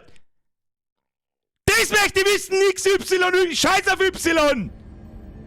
Warum hat er jetzt nicht gepackt und diesen Angriff gemacht? Das darf mich jetzt interessieren. Ich bin genau davor gestanden und hab einfach drauf, das macht 100-mal so viel Schaden wie das scheiß Y. Das darf mich, und sowas nervt mich dann. Scheißt doch mal auf den Y-Button, Kinder. Scheißt doch mal auf den Y-Button. Ich möchte wissen, warum der Stagger nicht funktioniert hat. Sonst war er nämlich schon hin. Todesding, roter Kreis auf Boden, dann kloppen. Was? Roter Kreis auf Boden, dann kloppen? Was? Einmal R drücken.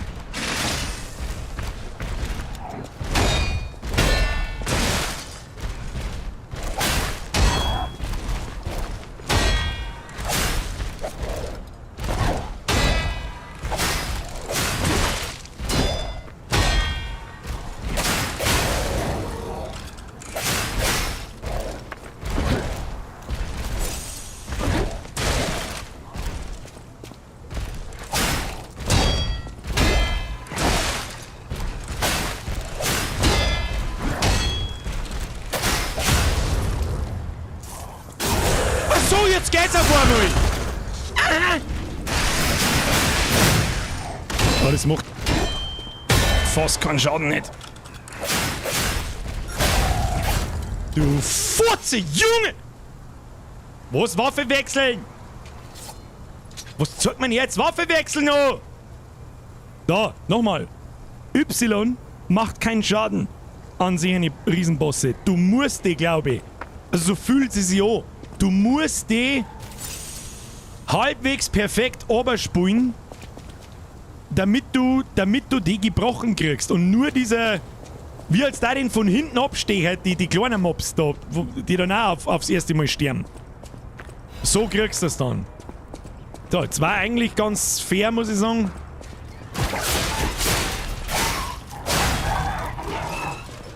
Oh, der ist auch neu. Oh Gott, was kannst denn jetzt du wieder? Oh shit.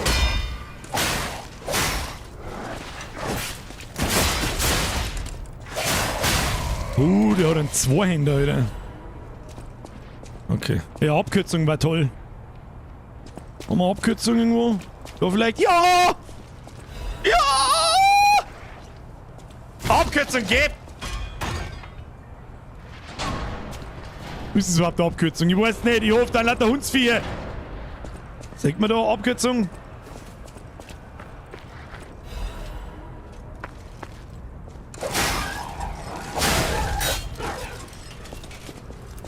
Um Gottes Willen, wo geht's denn da überall umeinander? Ich darf jetzt gerne unseren Startpunkt wiederfinden sollen, aber es ist.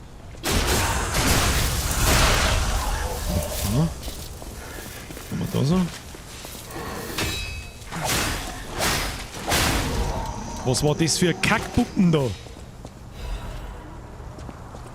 Na, ich merke schon. Ich merke schon. Der Schwierigkeitsgrad zieht an. Was ist das? Ja, ganz tolle Wurst! Wie genau soll man wie soll jetzt da durchkommen? So, okay. Ja, bin schon da. Wow! Ja, man merkt ja, dass die Mobs halten schon mehr. Was haben wir jetzt da gekriegt? Sternfragment. Mobs halten auch mehr aus. Mittlerweile halten sie auch schon ganz ziemlich fix 5 Schläge aus. Und im letzten Schlag haben sie ganz wenig Leben. Das heißt, das nächste Level geht auf alle Fälle in den Schaden hinein. Ich weiß nicht so ganz, was ich mit der Puppen da tun soll. Ach, das tut die Gegner auch weh.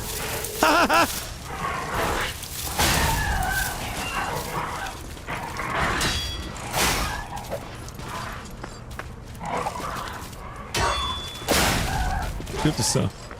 Stirb das Sau! Die Frage ist, was da jetzt weitergeht. Geben ist Notfallschutz. Belorta kommt mir irgendwie bekannt vor. Waren wir da nicht schon mal? Oh Gott. Oh, das ist wieder besser. Bitte bring...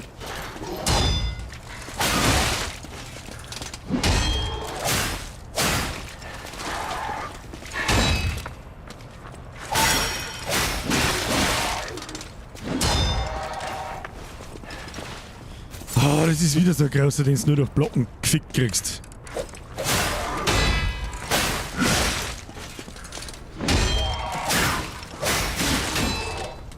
Du kannst da nicht staggern.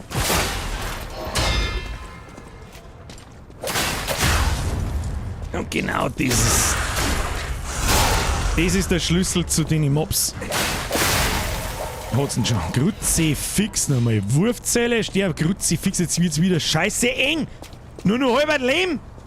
Kann man da einfach vorbeigehen und es fällt nichts? Ach fuck, die Dinger hätten wir triggern. Die Dinger hätten wir triggern können, dann hätte er Schaden gekriegt, gell? Fuck. Ja, wohl oder übel werden wir da aufhören müssen. Holy moly, guacamole, da werden wir, ich hab das Gefühl, wir sterben da jetzt gleich. Da hinten geht's eh nicht weiter, oder? Geht's da hinten? Ich weiß es nicht.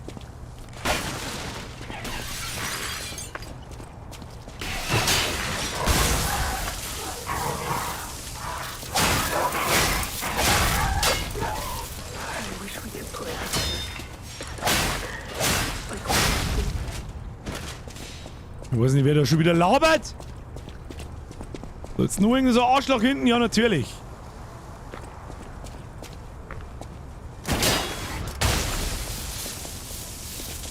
Da ist eine Kiste hinten. Ich hab keine Schnur mehr. Und Schleifer müssen auch schon wieder. Kruzifix. Jetzt meine ich, steppt der Bär, Alter. Ich darf mich sehr darüber freuen, wenn das Ding da mal wieder voll war. Sag ich dir, was ist? Was haben wir da jetzt gekriegt? Standard-Isolierungskonverter. Stadt irgendwas Ding, keine Ahnung. Ausrüstung, ich glaube, es ist sowas, hä? Das da? Ja! Schau hier, 3 Gewicht. Es gibt uns Resis. Her mit dem Schund. Gibt uns die fetten Resis. Schaut richtig gut aus. Brudi, sieht gut aus. So, ich Profi-Streamer, ruck mal wieder ins Battle. Nach dem Stream habe ich übrigens wahrscheinlich für einige noch eine richtig gute Nachricht. Eine richtig gute Nachricht.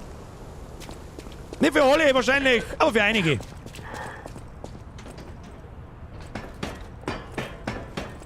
Der hat einen Witsch da dabei. Mega. Ja, hat er wirklich.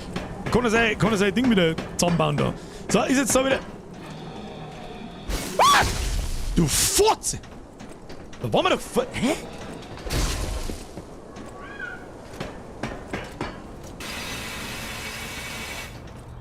Ja, jetzt, Moment mal.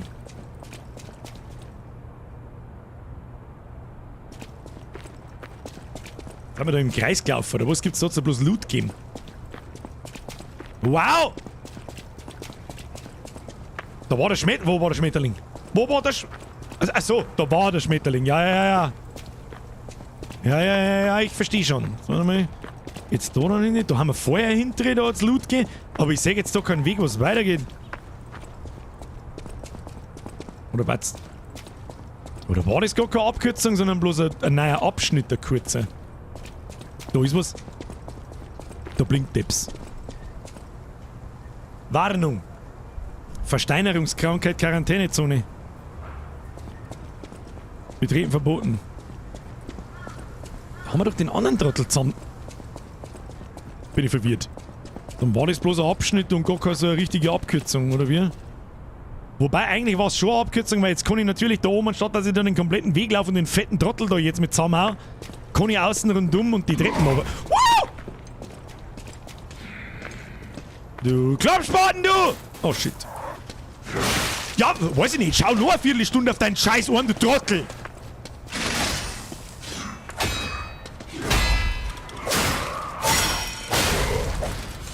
Was ist denn das aber für ein komischer Ton? Das... Keine Ahnung, ich hab's nicht kapiert.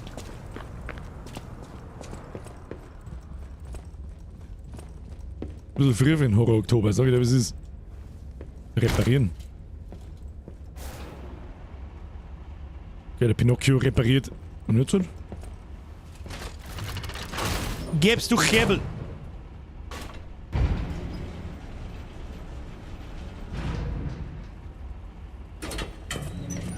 Oh, das ist ein Händler. Schauen wir mal. For your information, I didn't steal this. Ah. Ach, das hat Benutzungen. Das wollten wir vorher gar... Ihr Zeit! Schau hin. Das ist die Abkürzung, meine Damen und Herren. Der kleine Lift, wo wir vorher waren. Den haben wir jetzt quasi freigeschaltet und wenn wir da jetzt rausgehen, müssen wir eigentlich ziemlich in der Nähe... Genau. Ah. Ich liebe diese Art von Level-Design. Jetzt klicken wir da einmal drauf. Machen wir noch einen sauberen Stufenaufstieg. Den machen wir jetzt einfach noch schnell. Und dann ist gut. Bis spätestens dann, halbe 11. Herzlichen Glückwunsch. Mike Riese schreibt, gute Nachricht, Birger. Birger geht auf Tour. Tickets gibt's unter 55 Nase oder im Internet 55nase/birgerlive.bist-später. Das ist richtig. Einen sauberen Level-Up. Können wir ein bisschen Leben brauchen. Sag ich dir, was ist. Und einen Damage. Mindestens. Einen in den Schaden rein. Mal den da. Schaden. Und... Oder in Risis. Schaden oder Risis? Das ist sowieso... Schaden oder Leben oder Risis? Machen wir Leben. Wie viel kriegen wir denn da? 13 und 18. Und da kriegen wir 5 mehr aus. Da kriegen wir halt auch noch Ausdauer und wir kriegen generell ein bisschen weniger Schaden. Machen wir Stärke. Machen wir das so. Das schaut gut aus. Ah, das glaube ich sind unsere 3 Werte. Maxladung. Was ist dort das? Legion und Gewicht. Oh. Moment mal, wir haben ja etwas schwer. Was bedeutet das? Jetzt warte mal. Kann man dann schnell rein? Tun wir ein paar so Teile aus. Kann man die Lager, pass auf, Lager benutzen? Das schmeißen wir jetzt alles einmal ins Lager. Lager. Alles ist einmal vollkommen wurscht. Alles ins Lager rein. Was hat über Ergo eines Parademeisters? Oh, das ist ein Boss-Ergo, oder? 5000 Ergo kriegen wir da. Okay. Geminis Notfallschutz, alles weg. Alles ins Lager eingeschissen. Schauen wir, was haben wir da so? Hat das irgendwie ein Gewicht oder so? Nein. Oder? Steht irgendwo Gewicht? Nein. Oh, was ist das? Kopf eines Knüppels der Krattpolizei. Entschlossenheit. Entschlossenheit skaliert. Entschlossenheit B. Ich habe nicht mitgekriegt, dass wir neue Waffen gedroppt haben. Ja, ist ja wurscht. Das Amulett haben wir auch. Und diese Dinger da, den einfachen brauchen wir nicht im Lager. Leichter Rahmen brauchen wir auch nicht. Und das Ding brauchen wir auch nicht dabei. So. Was bleiben wir auch? Gehen wir mal raus. Und so, Charakterinfo. Ja, wenn wir da nochmal reingehen. Stufenaufstieg.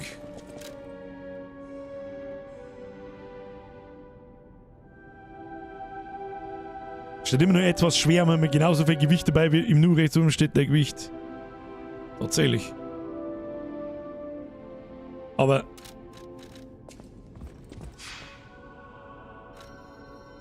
Nein, das wollte ich nicht. Das war... Aber wir in... Hä? Das ist das ganze Zeug wieder da. Lagern.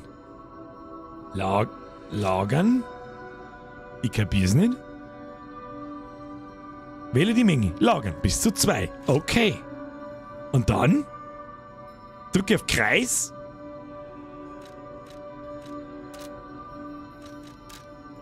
Und ist es im Lager? Wieso habe ich das jetzt wieder alles dabei?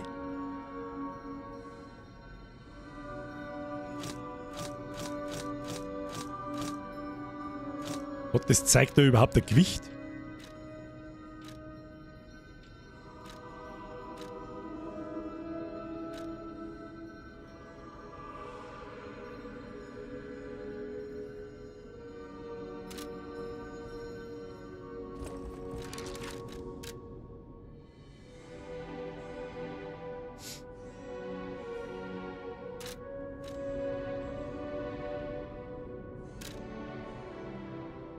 Jetzt dann nur um mein Equipped-Zeug.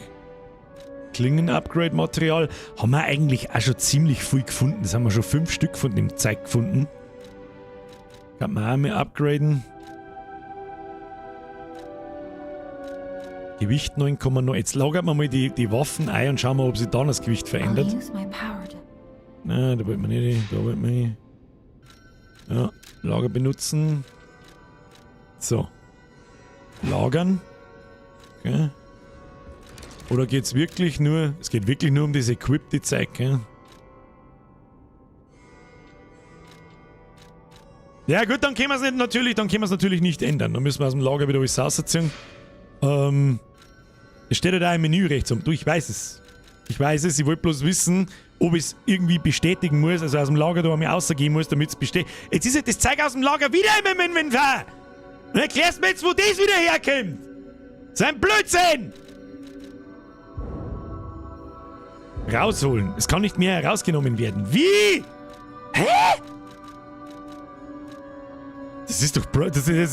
sag's mir, da stimmt doch jetzt was nicht. Das gehört doch nicht so. Nimm mal wieder raus.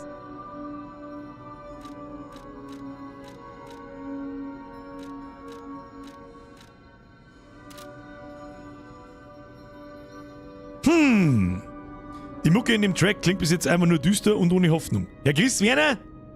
Es ist ja sehr düster und ohne Hoffnung. Ja, aber gut, it is what it is. Da müssen wir das nächste Mal ein bisschen mehr in Stärke hineinskillen. Stärke ist offensichtlich der Skill, der unser unser Ausdauer halt erhöht und unsere Stärke halt nun mal, dass wir größere und stärkere Rüstung, Items und Waffen tragen können.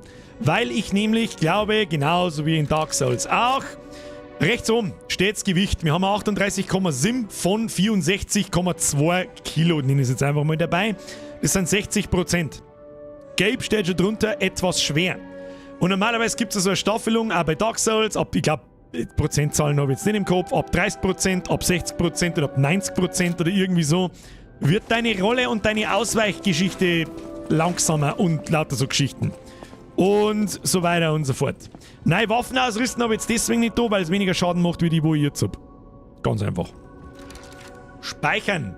Haben wir mir jetzt automatisch gespeichert? Ich möchte schon. Sag wieder, was ist? Controller, Tastatur, Maus, Anleitung beenden. Denn Nun schaut's folgendermaßen aus. Spiel beenden, Kinder. Dein Fortschritt wird gespeichert und das Spiel wird geschlossen. Willst du fortfahren? Ja.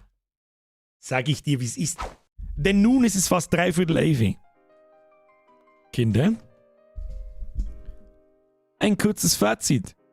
Es ist 1:1 Dark Souls. Von fast allen Mechaniken. Fast allen. Das Gestaggere etc. Das gibt's bei Dark Souls. Das ist ein paar eigene Sachen hat schon, so ist es nicht. Aber ansonsten.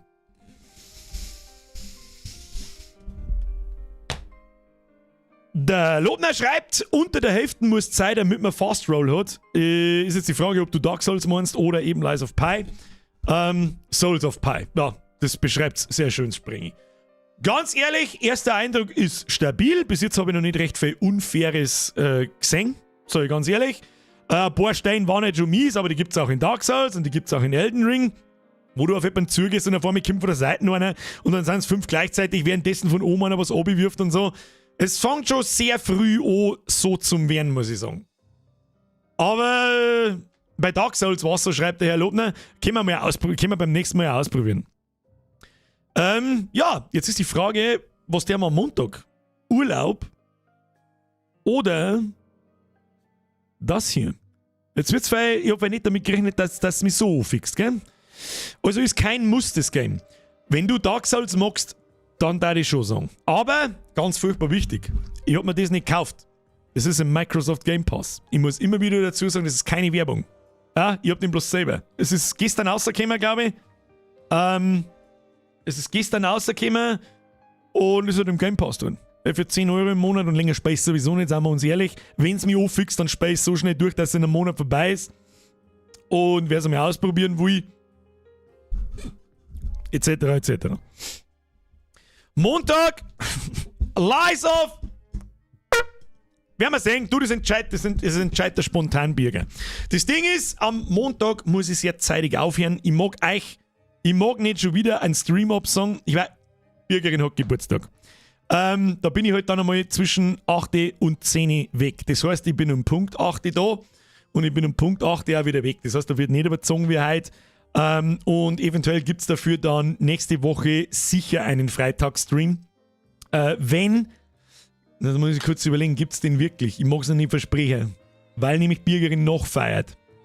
Die kann ja nicht mitten unter der Woche, ist eh klar. Das ist halt ihr Geburtstagswoche. Hilft nicht! Geil! 8 bis 8. Herr Austrian, absolut richtig. Es geht von 8 bis 10 nach 8. Das war Hirschi, die habe ich übrigens übersehen, merci für den Resub. Habe ich du einer wach, ja, um was geht's? Ich war draußen im Holz. Du bist aber lang draus gewesen, jetzt ist es stockfinster, Alter. Alter, wann war denn das letzte Mal was angesagt hast? Nie? Was? Ansagen tue ich sowieso nichts mehr. Sag ich dir, wie es ist. Also ich werde nie...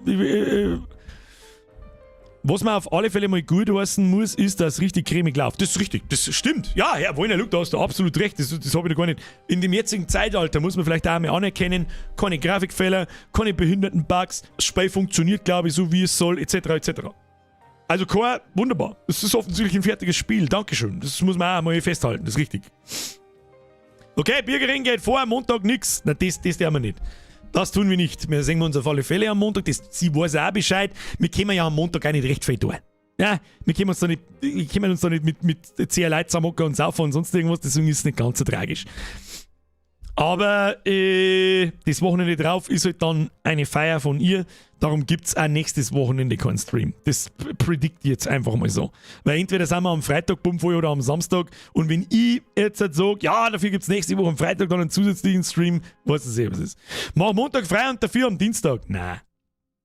10 Minuten abcashen und gehen. Ja. 10 Minuten Schmerz. Nein, nix. Ich komme ganz normal. Ich möchte bloß, dass ihr wisst, dass ihr nicht wundert, so wie Punkt 10 abhauen. Fange ich da schon mit zum Rechtfertigen. Früher waren wir schon seit einer Dreiviertelstunde im Bett. Wir können Ton nicht hören.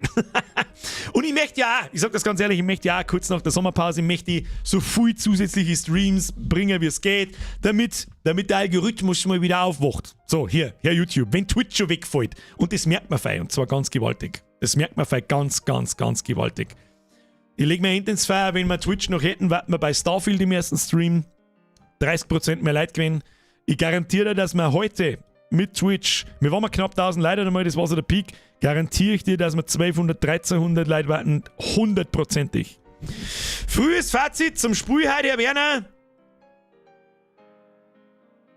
Es spielt sich nicht so cremig, es muss sich nun mal mit Dark Souls vergleichen, es ist einfach so, oder mit Elden Ring.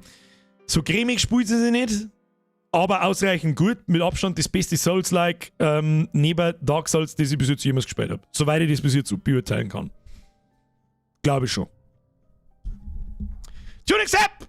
Merci, Fix war bis eben gerade im Saupreisland. Pfui Teufel, was habe ich verpasst? Ein richtig gutes Spiel. Viel Spaß beim Nachschauen, wenn's Bock hast. Und danke dir. Holst du die Donuts ab und kaufst der Bürgerin was davon. Wieso können die Amis auf YouTube und Twitch streamen? Das können sie nicht. Und wenn sie können, tue ich es auch. Sie dürfen nicht. Wird ja nicht so schwer sein, YouTube aufzumachen, auch wenn ich ein Twitch Ultra war bin. Das ist richtig. Aber trotzdem, das tun halt einige nicht. Sehr viele nicht. Denen ist schon einfach wurscht oder die Fake kriegen es halt auch nicht mit. Es ist ja nicht jeder immer da. So. Da kann ich Videos machen, was ich will. Das merkt man ganz gewaltig. Das merkt man ganz, ganz, ganz gewaltig. Und ich sage jetzt mal so, direkt nach der Sommerpause, der erste Pledge-Match-Stream, da garantiere ich auch, da waren wir noch nie unter 1700 Leute Peak. Wenn nicht noch mehr. Noch nie. Und jetzt geht einfach Twitch ab und da gehen einfach 300, 400 Leute ab. Das ist einfach so. Das habe ich gerochen, das habe ich denke es mir schon so. Ich bin ja schon kurz davor, dass ich mir denke, so, ich bin so winzig, stream einfach gleichzeitig auf Twitch, was wollen sie machen? Und bauen sie die halt. Und dann, ich darf ja nicht drauf streamen. Blöd wird halt dann, wenn ich wirklich irgendwann einmal einen YouTube-Strike kassiere oder der YouTube-Kanal weg ist, dann kann ich gar nichts mehr machen. Das war halt dumm. Ist Souls-like eigentlich ein offizieller Begriff? Markus, ja, ist es. Für genau diese Art von Spiel, die du da gerade gesehen hast. Für die Mechaniken mit Sterben und Gegner sind wieder da, mit den Checkpoints, mit den Abkürzungen und so. Das da die jetzt als Souls-like bezeichnen. Was ist jetzt eigentlich die gute Nachricht? Die gute Nachricht ist, wisst ihr, was in meinem Wohnzimmer steht? Vorm Fernsehen. Ist weiß und geschwungen. Was könnte das sein? Ich kann es leider nicht herzeigen, da weil es eben im Wohnzimmer steht. Was könnte das sein? Simato, ein Rüttelbladen. Sicherlich. Du Vollidiot, hast du da noch recht. Das ist das Schlimme. Wichstiere, ja, auch weiß und geschwungen. Da steht eine PlayStation 5. So gut wie nagelneu. Und die wurde mir geliehen. Ich weiß nicht, ob es einen abgekürzten Namen, glaube ich, darf ich schon sagen. Press F für einen To, der so mehr oder weniger aus dem Nichts kam und mir angeboten hat, so, Leute, über PlayStation 5 brauchst du nicht. Und sehr viel Leid. Die Frage ist jetzt, da fragt ihr schon einer, warum da PlayStation 5 steht? Weil ich ja auch gesagt habe, so, wir spielen wir so nach dem Horror Oktober, je nachdem, was für Spiele noch kommen und was down, spielen wir The Last of Us 2. Das habe ich noch nicht, das hat er nicht. Das kriegt er dann von mir, wenn ich es ihm wieder zurückgebe. Das muss ich halt noch kaufen. Ich habe mir heute eine Capture Card bestellt. Mal schauen, wie das hier hat. Da habe ich jetzt genügend Zeit mit zum Spielen. Und dann werden wir mit The Last of Us 2 streamen.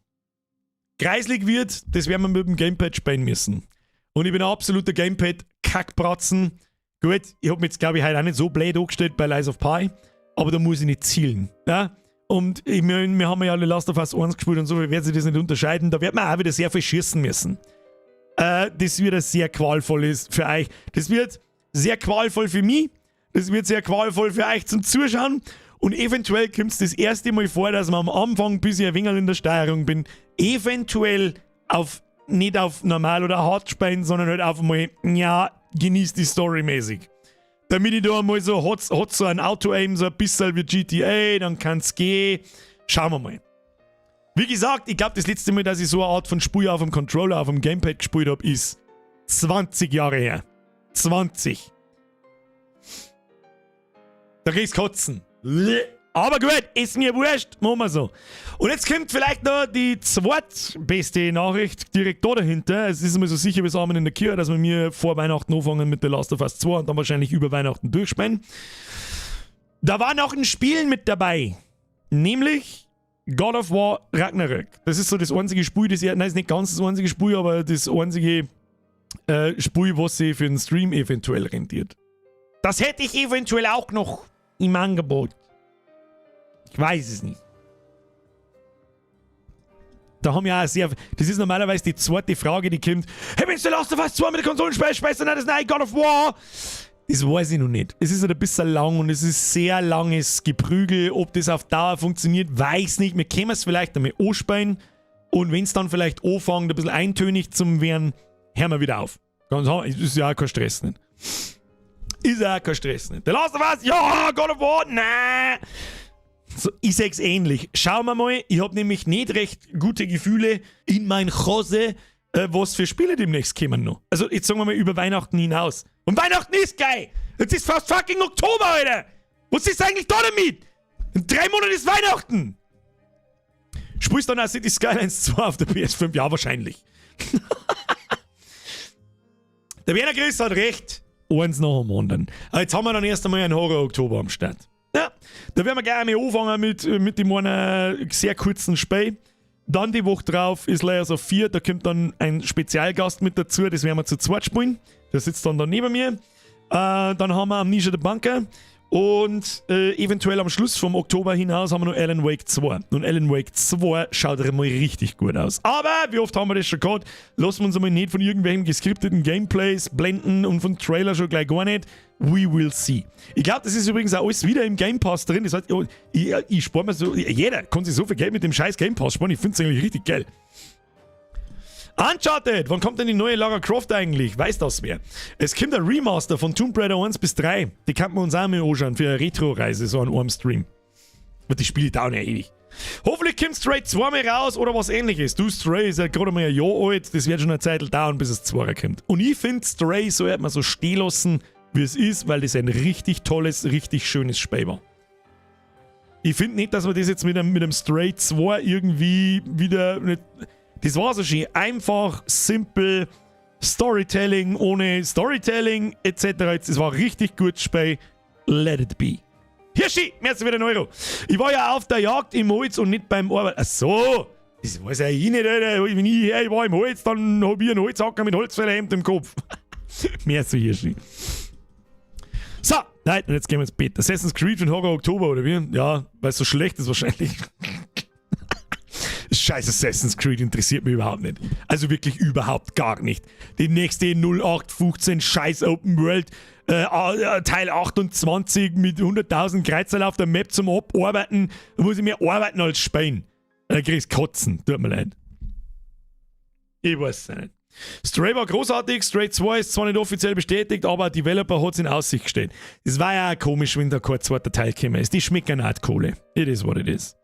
Kommt im Oktober dann auch City Skylines 2. Nicht direkt im Oktober, aber sobald der Horror Oktober vorbei ist, ja, kommt City Skylines 2, werden wir uns auch ansehen. So, jetzt verpisst euch! Im Vogel!